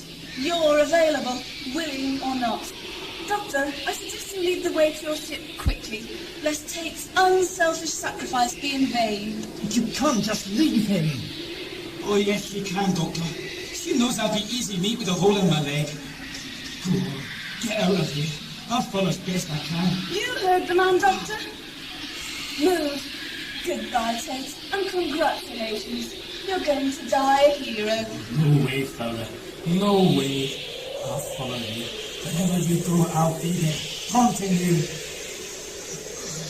Don't turn away from me, fella. I'll be behind you. I'll be there when you close your eyes. Be my shadow on the wall. The whole so dark and loose. I'm coming back for you, fella. I have to follow you to hell.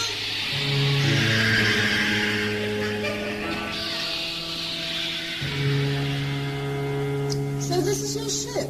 Small, isn't it? Still, any port in a storm, I suppose. Now open it up. You can't just open the doors and go barging in. I told you the old girl was damaged. If my companion is still in the console room, when it depressurizes, she'll asphyxiate. No, Airlock. What an unfortunate design fault for your young friend. Now open it up, or so help me, I'll drop you where you stand. How can I get through to you? Hey, my key. Get that back to me. Wonderful ship, Doctor. Is it always so messy and dark? Miss Fowler, I do believe you're suffering from selective deafness. I warn you, Doctor. What's that? That's my companion, the one you might have killed. Well, Doctor, will she live? No thanks to you, yes, she'll live. She managed to put on her breath screen. How very fortunate. Now, about leaving this planet. Well, look around you, Fowler. Use your eyes for once. Engage brain before operating mouth. Does this mess look anything like a navigable spaceship to you? Your companion, Lewis? Yes, and that's probably what's caused a lot of this extra damage. Look here, this panel. She obviously didn't complete the destination settings. Without firm target coordinates, the ship will simply return to its last recorded planet for, in this case, still says Tesserus. I don't care about that, Doctor.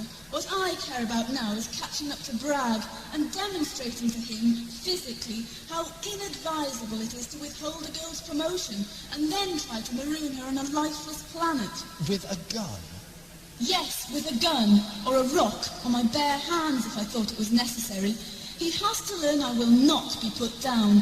That is why we must leave now. You're wishing for the moon, young lady. Can't you see the ship needs repairs? I can't push her anymore. What makes you so sure you can push me anymore? I don't believe it. I can't argue with you. All right, you win.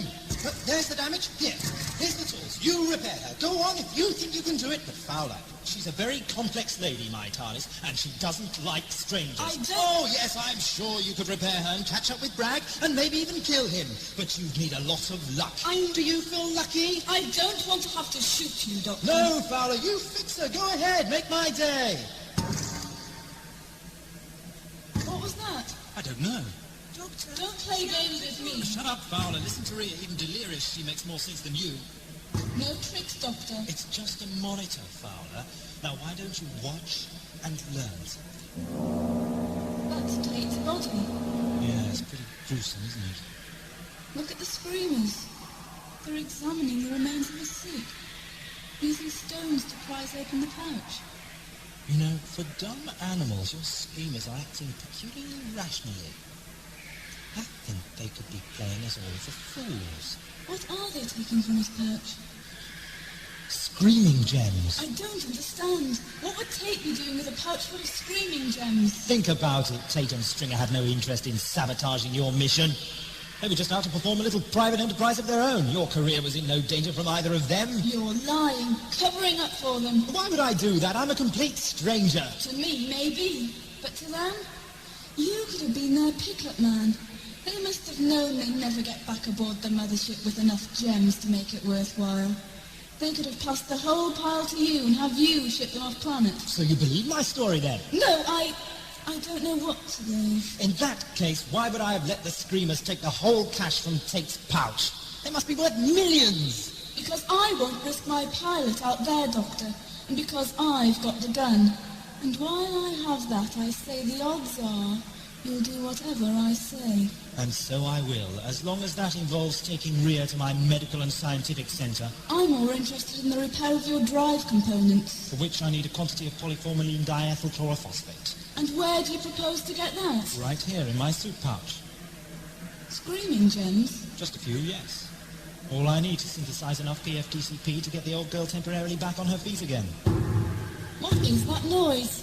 Allow me to adjust the scanner and we'll soon know. A screamer? Banging on the outside of my ship. And look at the rest of them. They're all coming this way. They must know we're in here, Doctor. They're trying to get to us. Hundreds of them. Yes. I'm not sure how much of this kind of punishment the ship can stand in her weakened condition. Still, nothing you can do for the time being. Come on, Fowler. Put away the gun. The sooner you help me get Ria to the med center, the sooner I can get you back to your precious Captain Brad. Royce, would you be so kind as to convey my congratulations to the engineering staff for a timely and well-performed lift-off? Of course, sir. They'll be pleased for the compliment. And I'm sure you'll be pleased to note my recommendation of your name to flight control on Earth for entry into the captain's view. Thank you, sir. You earned the privilege, Royce. Don't thank me. I'll see you in the officers' mess at 2100 for dinner. Definitely, Captain. Personal log, day 135. Subject, investigation of Llandros site prime. I'm worried. The discovery of a silo full of giant machines upon the supposedly devastated world has come as a rather unexpected surprise. Further, the machine's resemblance to our own ship's generators has given me much cause for disquiet. According to our science team's preliminary data correlation, the buried machines could be the cause of this system's devastation.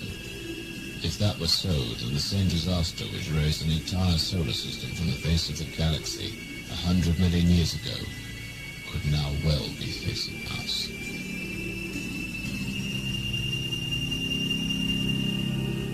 It's all right, Doctor, thank you. I can manage now. Good. I'm glad you're feeling fit. I want to ask you a few questions, like why you stole the TARDIS. It wasn't my fault. She made me do it. Who? You were alone here. She was there. I heard her. Oh, come on, Ria. You had a reason for stealing the ship. Don't try to cover it up with lies. I thought we were friends, remember? I trusted you. You betrayed me. What else are friends for? Who are you? I am in charge. That's not what I meant. Listen, girl, this fusion pistol has a right end and a wrong end. You are currently situated at the wrong end, so shut up. I'm trying to think. You can't talk to me like that, especially since your weapon won't work in the TARDIS. Tell the Doctor. I think you'd better do as the lady says, Ria. The ship is damaged. Remember, her gun will work. Don't give her the chance to make it work on you. Very good, both of you. I can see we're going to get along very well together. Now, Doctor, this TARDIS of yours is a lot larger than I thought. How much further till we reach your sick bay? Just another corner or two and we'll be there. Good. Then you can start preparing the PFDCP and hopefully we'll be able to get off this damn planet at last. So you managed to find some PFDCP then? In a manner of speaking. What was that? Hey, you, stop! What are you shouting about now, Fowler? You said we were alone aboard this ship. And so we are. Then why did I see someone at the end of the corridor? Oh, rubbish. Look, there's no one else here.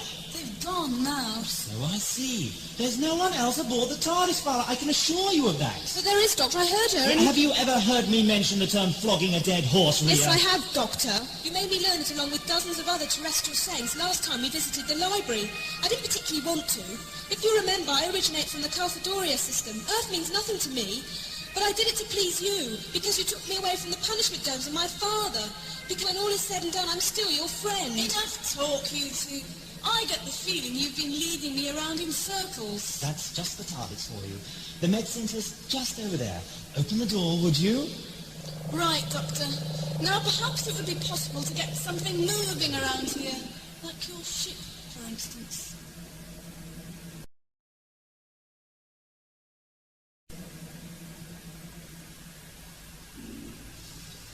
You're looking troubled, Captain. Something on your mind? As a matter of fact, there is. Llandros Site Prime, the generators.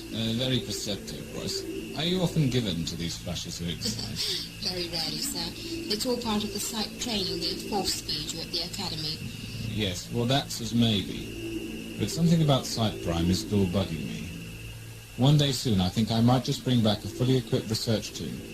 And much as I hate the damn planet, make a full investigation into that abandoned silo. You won't be able to do that for 30 years. Not with planetary winter just setting in. That just gives me all the more incentive to find the right crew. You know me, Royce. You know how I hate to leave a puzzle unsolved. I do indeed. Might I suggest the macro patty, sir? It's delicious. You're right. It is delicious. And I will be back.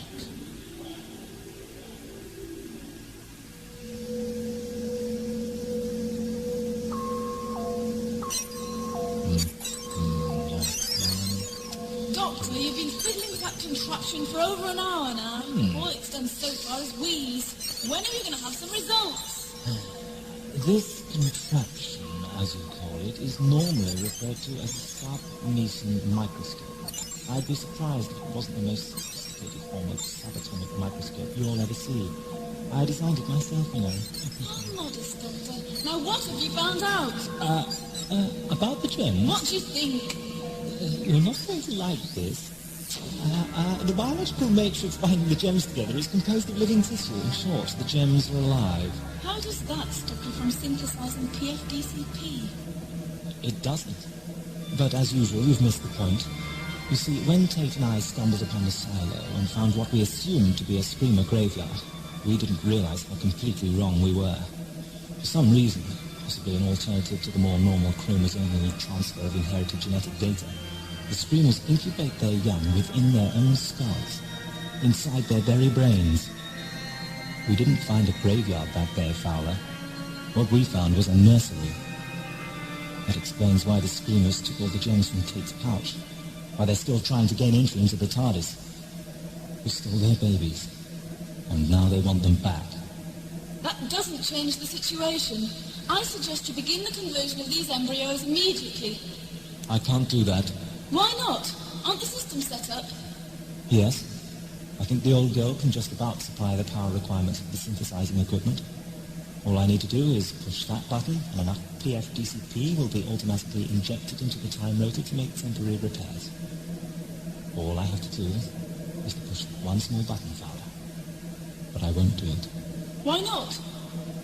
Because if I did, I'd be no better than you, shooting Tate and leaving him to die outside. Nothing more than a slave to my own selfishness and greed. Poor Doctor. I can see you have an awful moral dilemma on your hands. But don't worry. I know how to solve it.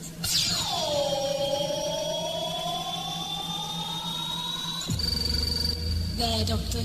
A neat solution, don't you think? How long before the PFDCP takes effect? Doctor, I asked you a question. About 5 minutes until we start to see signs of improvement. About another 10 until we're space-worthy. You realize you are a cold-blooded murderer? Circumstances can alter people, Doctor. If you'll accompany me to the console room, we can set the coordinates for the mothership. What about Ria?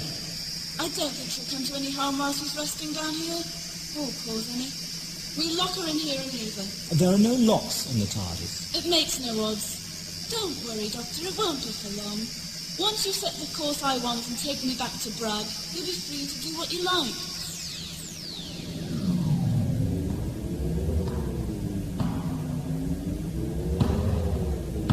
They're still using your ship as a war drum, Doctor. So I hear. If the PFDCP doesn't take effect soon, they might even manage to break in. Look at the doors. They're bulging inwards with the weight of the screamers pressing against them. They have the intelligence to seek out our weakest points. We're goners if they get in here, Doctor. Can't you speed up the PFDCP absorption process? The old girl's very delicate. It doesn't do to rush these things. Not saying I do something. This powerlessness. Oh no!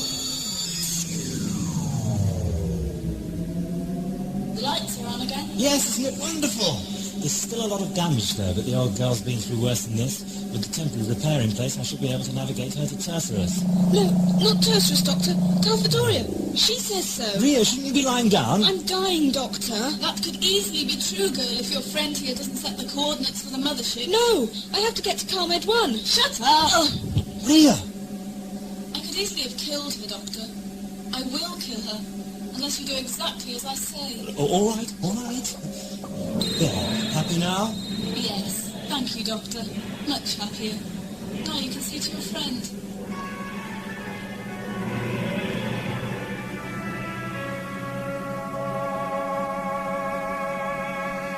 Come on, Ria. Up you go. There. Now, let's see just what is wrong with you. How long is this examination going to take? I didn't hit it that hard. I could conclude the examination a lot faster if you'd just stop waving your gun under my nose. Of all the things I don't need, a hole in head caused by a nervous trigger finger is probably my favourite at the moment. All right. I'm going back to the console room. I want to keep an eye on the destination settings. Make sure you don't trick me and change them when I'm not looking. Good. You do that. The scanner's still on, so you'll see if we land. Oh, if we do land, I'm sure you can show yourself to the door. I think I can manage that, Doctor.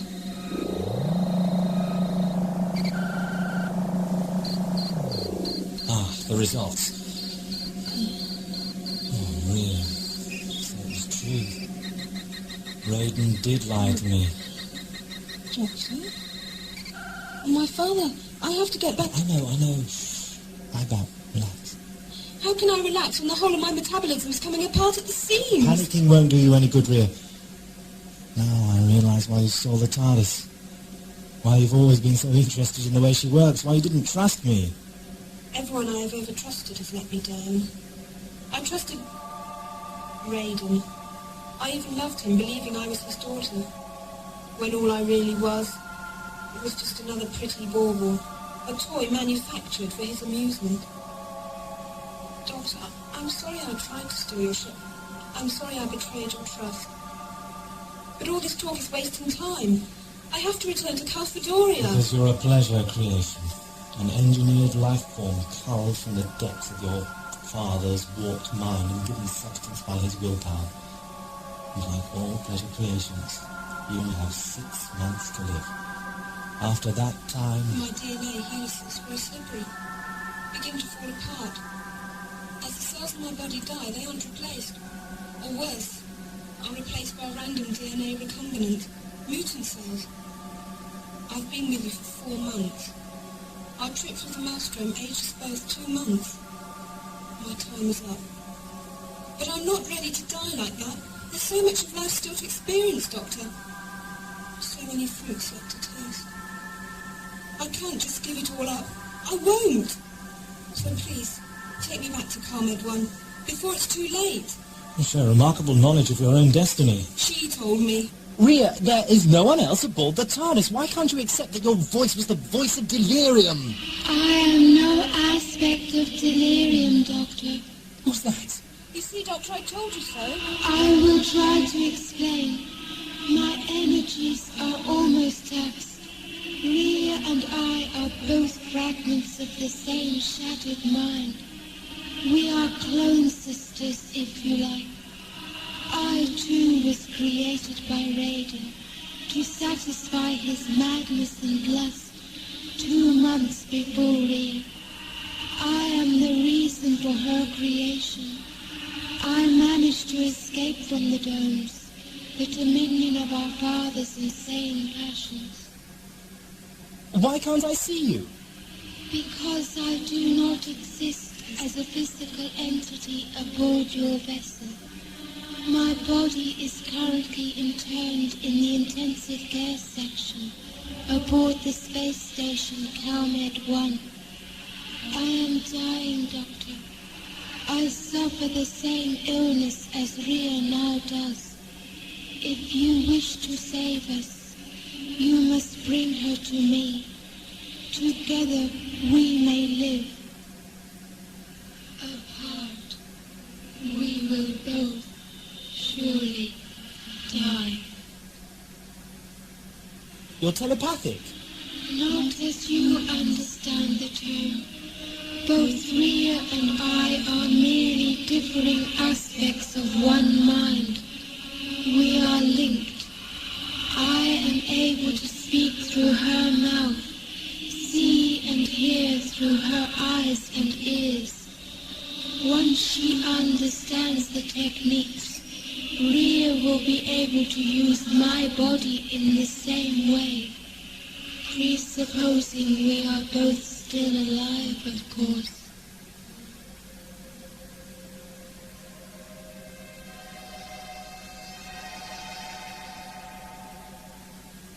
Hello?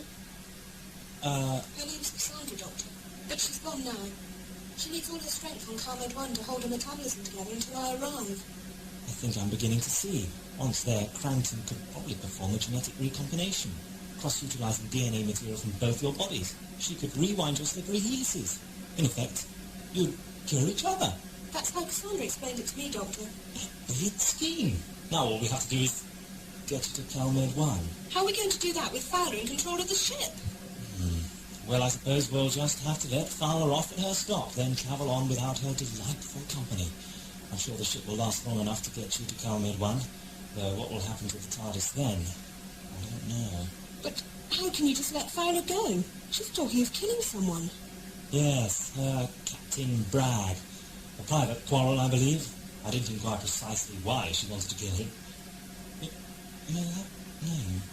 Bragg. Sounds familiar. I remember now. It's the name of the chap who discovers the damage caused by the Blackstone generators to the space-time continuum. I'm afraid I don't follow you, Doctor. Well, of course you wouldn't, but it's all in the history books. To keep it simple, in 30 years, Bragg will discover a certain type of spaceship propulsion system is destroying our universe. Now, he will prevent that from happening. If we let Fowler get out where she wants, she'll kill him and stop him taking that action. The universe will be destroyed. Yet, if she stays aboard the TARDIS... She'll prevent us going to Calstoria. Both Cassandra and I will die. Doctor! Doctor! I think you'd better come to the console room with me. There's something wrong with the time rotor. Well, what do you... What the devil? The lights are going out again. What's happening? I don't know. We'd better do as Fowler says and find out.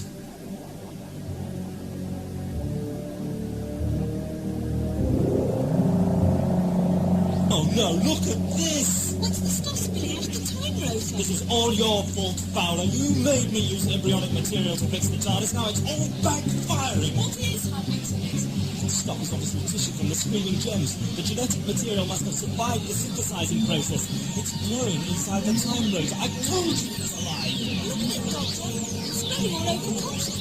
Sinking into the control panels. Screamer DNA. It must be replicated. Invading the TARDIS on a submolecular basis, confusing and infecting her own cell structure with its own, taking over like a virus. Rubbish, Doctor. I'm a biologist. What you say will happen to your ship has to be... Alive, I know. What can we do to help? Look at it. Every pulse of the time rotor increases the mass of foreign material. So cut the power to the rotor, Doctor. Starve it of the energy it needs to grow. Reach the controls. They're buried under a heaving mass of flesh. What about an emergency cutout? Don't you have a junction box anywhere else in the ship? Good idea, Ria. It's 2 levels down. Come on! I hope your friend's not trying to trick me, girl. You're a very stupid woman. I may be stupid, but I still have the gun.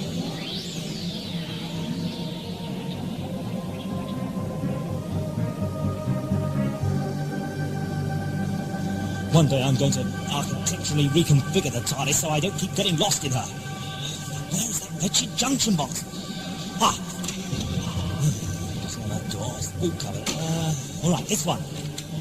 It's the cloisters. What about this one? Here you are at last. Right then, main console room power cutouts. Here we are. What's this? Please read carefully before attempting to disengage any of the power transfer links to the main time rotor circuit. What time to print an instruction manual? What else does it say? Before attempting the power shutdown process described in steps 47 to 83 inclusive, the following procedures must be carefully observed in order to maintain a state of equilibrium. Furthermore, with regard to operating instructions as laid out in sections 12 to 20, unless concerning situations that take normal operation. Why couldn't they install a simple switch? I've got no time for this middle-aged Dickensian rubbish. I'm going to have to pull out the cables. Brace yourself, old girl. This is liable to hurt.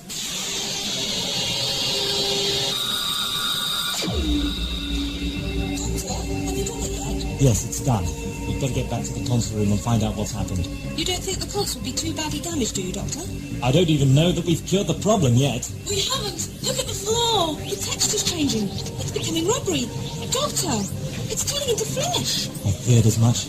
Switching off the power prevented the creation of any new material, but it won't stop that already present from multiplying and invading the ship on its own. Some of that stuff must have got into the chameleon circuit and taken it over. The TARDIS is turning into a screamer with us trapped inside.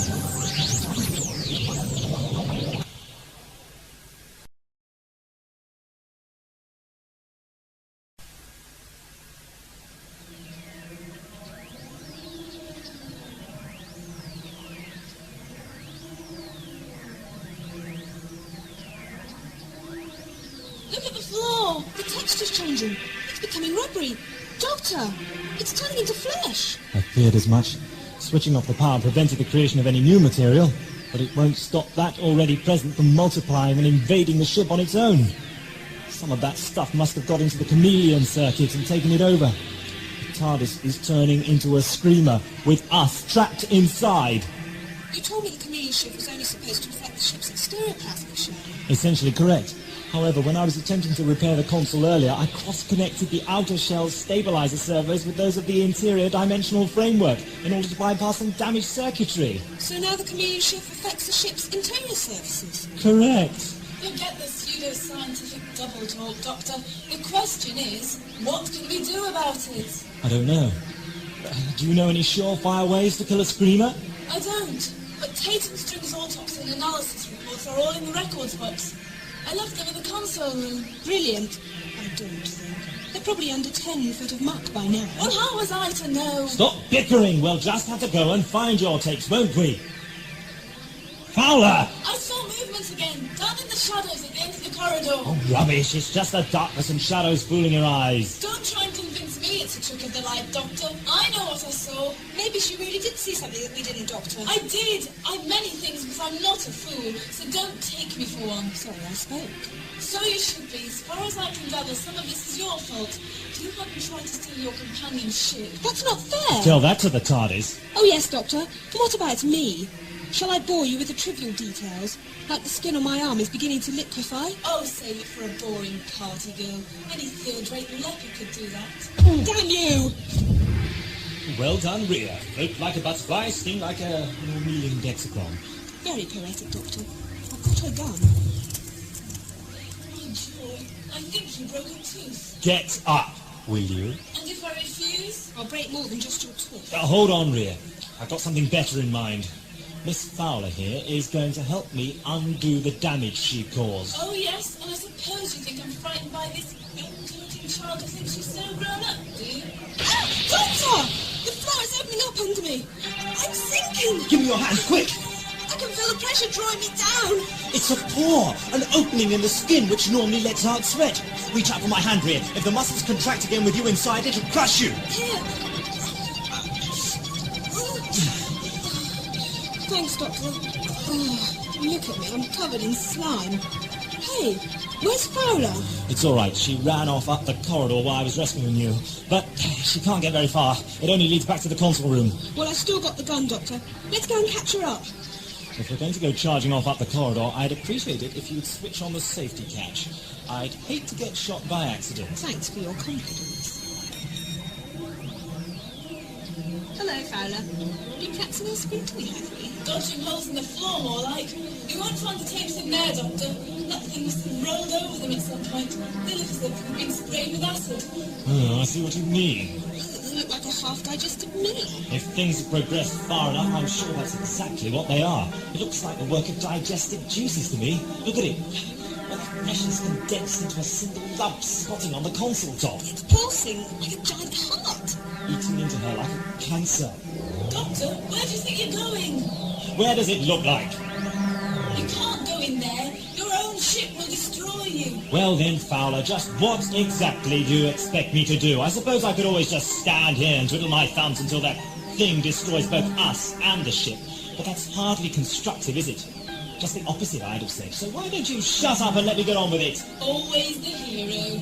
Somebody's got to be. So I can understand your stupid hero's death wish, but I'm not willing to share in your stupidity. I don't want to die. I'm not arguing with you, Fowler. I'm going into the console room to try and save my ship. Do what you like. Wait! What's she going to do? Pull that wretched thing out of the console by brute force. Subtle. How do you know you're strong enough? Oh, good show, Ria. Be constructive. How can I possibly fail with you around to bolster my confidence? Do you have any idea how much time you've wasted already proving how wrong I am? Every idea. Then why don't you just get on with it? I can't seem to get a firm grip. The tendrils are coated with some kind of slime. They're too slippery to hold. I have to shift my grip to the main body. There, that's more like it. Oh, it's horrible. Right. It's no good. I can't. Oh no. It started to move. It's growing into the console. Look at the tendrils. They're like roots sinking into concrete. Doctor, look. What's happening to the walls? What are those rubbery cones growing out of the roundels? Villi. Intestinal organs. Secretors of digestive enzymes. Don't let any of that fluid that's leaking out of them touch you, Ria. Be careful. What's this blood in my shoes? Can't you pull any harder? I'm trying. Come on. Oh no, look at the instruments. Fluid pressure's dropping again in the main links. All subsidiary systems blacking out. I can't get a good enough grip. If you don't hurry up, it'll be too late. It's so oily and smooth. I caught it. Now, I can just get my fingers underneath the action. Oh, come on, Doctor. It's now I want to kill you. So good. Pressure's down past 70% of the backup links now. Central switch gear is burning out. Fowler, watch out! The ship's on fire! It's liquid helium, Ria. Don't go near it. You saw what it did to her. The cold shattered her. Why'd you try the door? I told you history takes care of people like that. That helium bodes ill for the ship. It means the brain support cooling systems have crashed. All her memory baths are draining. I told you the old girl couldn't stand much more of this strain. I'm losing her. Hang on, old girl. Hang on. Ria, I need a lever, a crowbar, anything I can squeeze under here to prise it free. Ria, come on, snap out of it. What? That screwdriver over there. Give it to me. Here. Rats, you infernal bunch of protoplasm. Let's see how you like this. Leech the blood of the innocent, would you? Suck the life from her body and leave her mortal bones for the dead things between the stars, would you? Parasite, get out of my ship! Come on, Doctor, come on. I'm running out of time. Get out of my ship, you insipid leech! Get out right now! Doctor!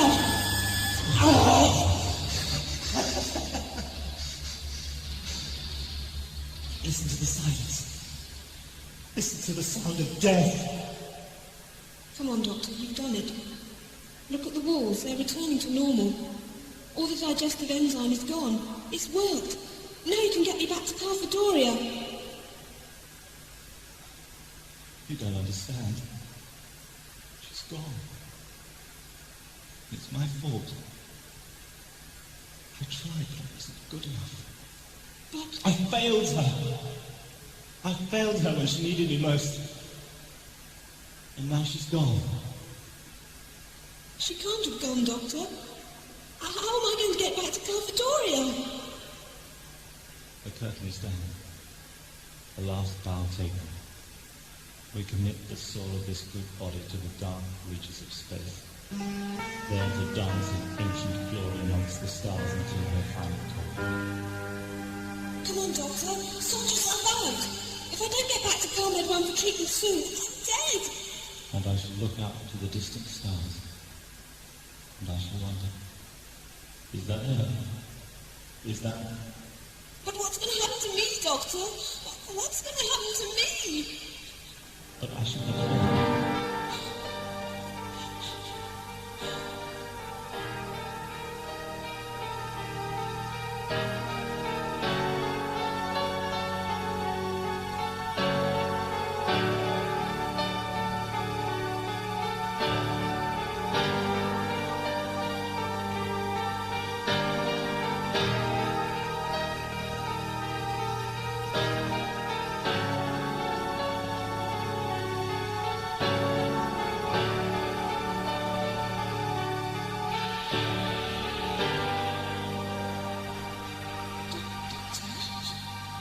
Isn't dead.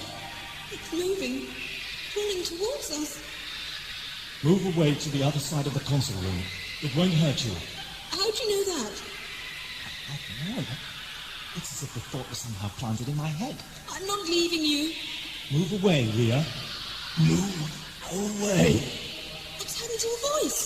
I am born again. And I remember. Look at that thing. It's changing form, getting bigger. I live and some form of mental contact. breathe. It's trying to communicate through me. Fear not. Hurt not. What's that noise it's making? It's horrible. Accelerated maturation. It's not without some pain. I know exactly what you mean. You've killed my ship. You are mistaken. Your ship is not dead. Merely dormant. a state of mental withdrawal. You endangered our life by severing my communications with our life systems too soon.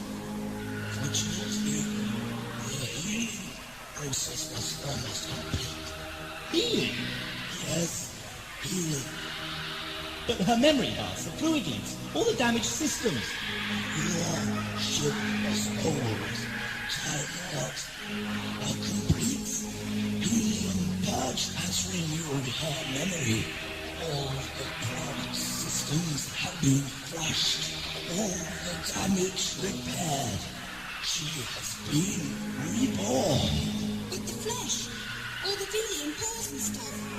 Her byproducts, the healing process, life experience, an essential part of self-understanding. The ship has to understand itself in relation both to machine and organic intelligences. I see. I think. The ship is yours again, Time Lord. She only awaits a mental signal from her new captain to awaken her. You're not what the humans call a screamer, are you? You're a Terceran engineer. In a manner of speaking, I have been enhanced, augmented by exposure to your TARDIS. It has awakened memories in me previously hidden. I am no longer of the precise life type from which I am descended. Instead, I am nearer that which was before the terror came to blast our world of Tercerus. So the ship's instruments were right after all. We did land on Tercerus. The humans must have altered the planet's name to conceal its location. They must already have known about the silo and the Blackstone generators. I now believe this to be true. My race has become a horrible parody of our former selves. We must incubate our young within our own skulls, so that when we die, a part of our brain will be physically passed on to them. In our world of sickness and genetic chaos, it is the only way that we may ensure our young survive. That we might preserve even the minutest portion of ourselves. All have cursed the great engines which destroyed our world, and which have forced us to endure lives of constant pain in order to carry to term another generation of our seeds. A living nightmare. No escape from the pain. I see you have some knowledge of my race. No, I merely speak from personal experience. My companion has naturally unstable DNA molecules. She has only hours to live at the outside unless I can return her to the medical facilities at CalMed 1. I think you will find that easily done, Time Lord. Merely concentrate on the consciousness of the TARDIS. Wake her up, Doctor, and she will take you anywhere you wish. All right.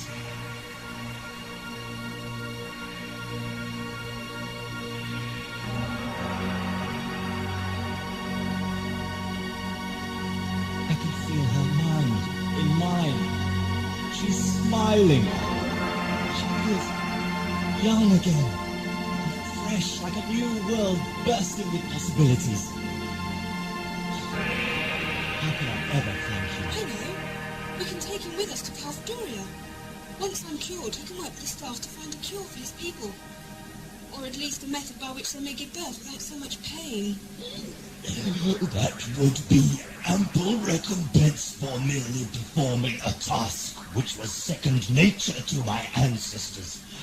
My people have suffered for their mistake for 400 generations, living by instinct, little better than animals. They too deserve a second chance. You know, I don't believe in coincidences, but fate can sometimes work in mysterious ways. Take our situation here, for example. You, your people, myself and my ship, Ria and her sister, we're all linked. Even Bragg aboard the starship Maelstrom heading for Earth, and the pages of history is a part of what happened here today. We've all been touched by the soul of creation. We've all been given a second chance. And now? It's time to take you home.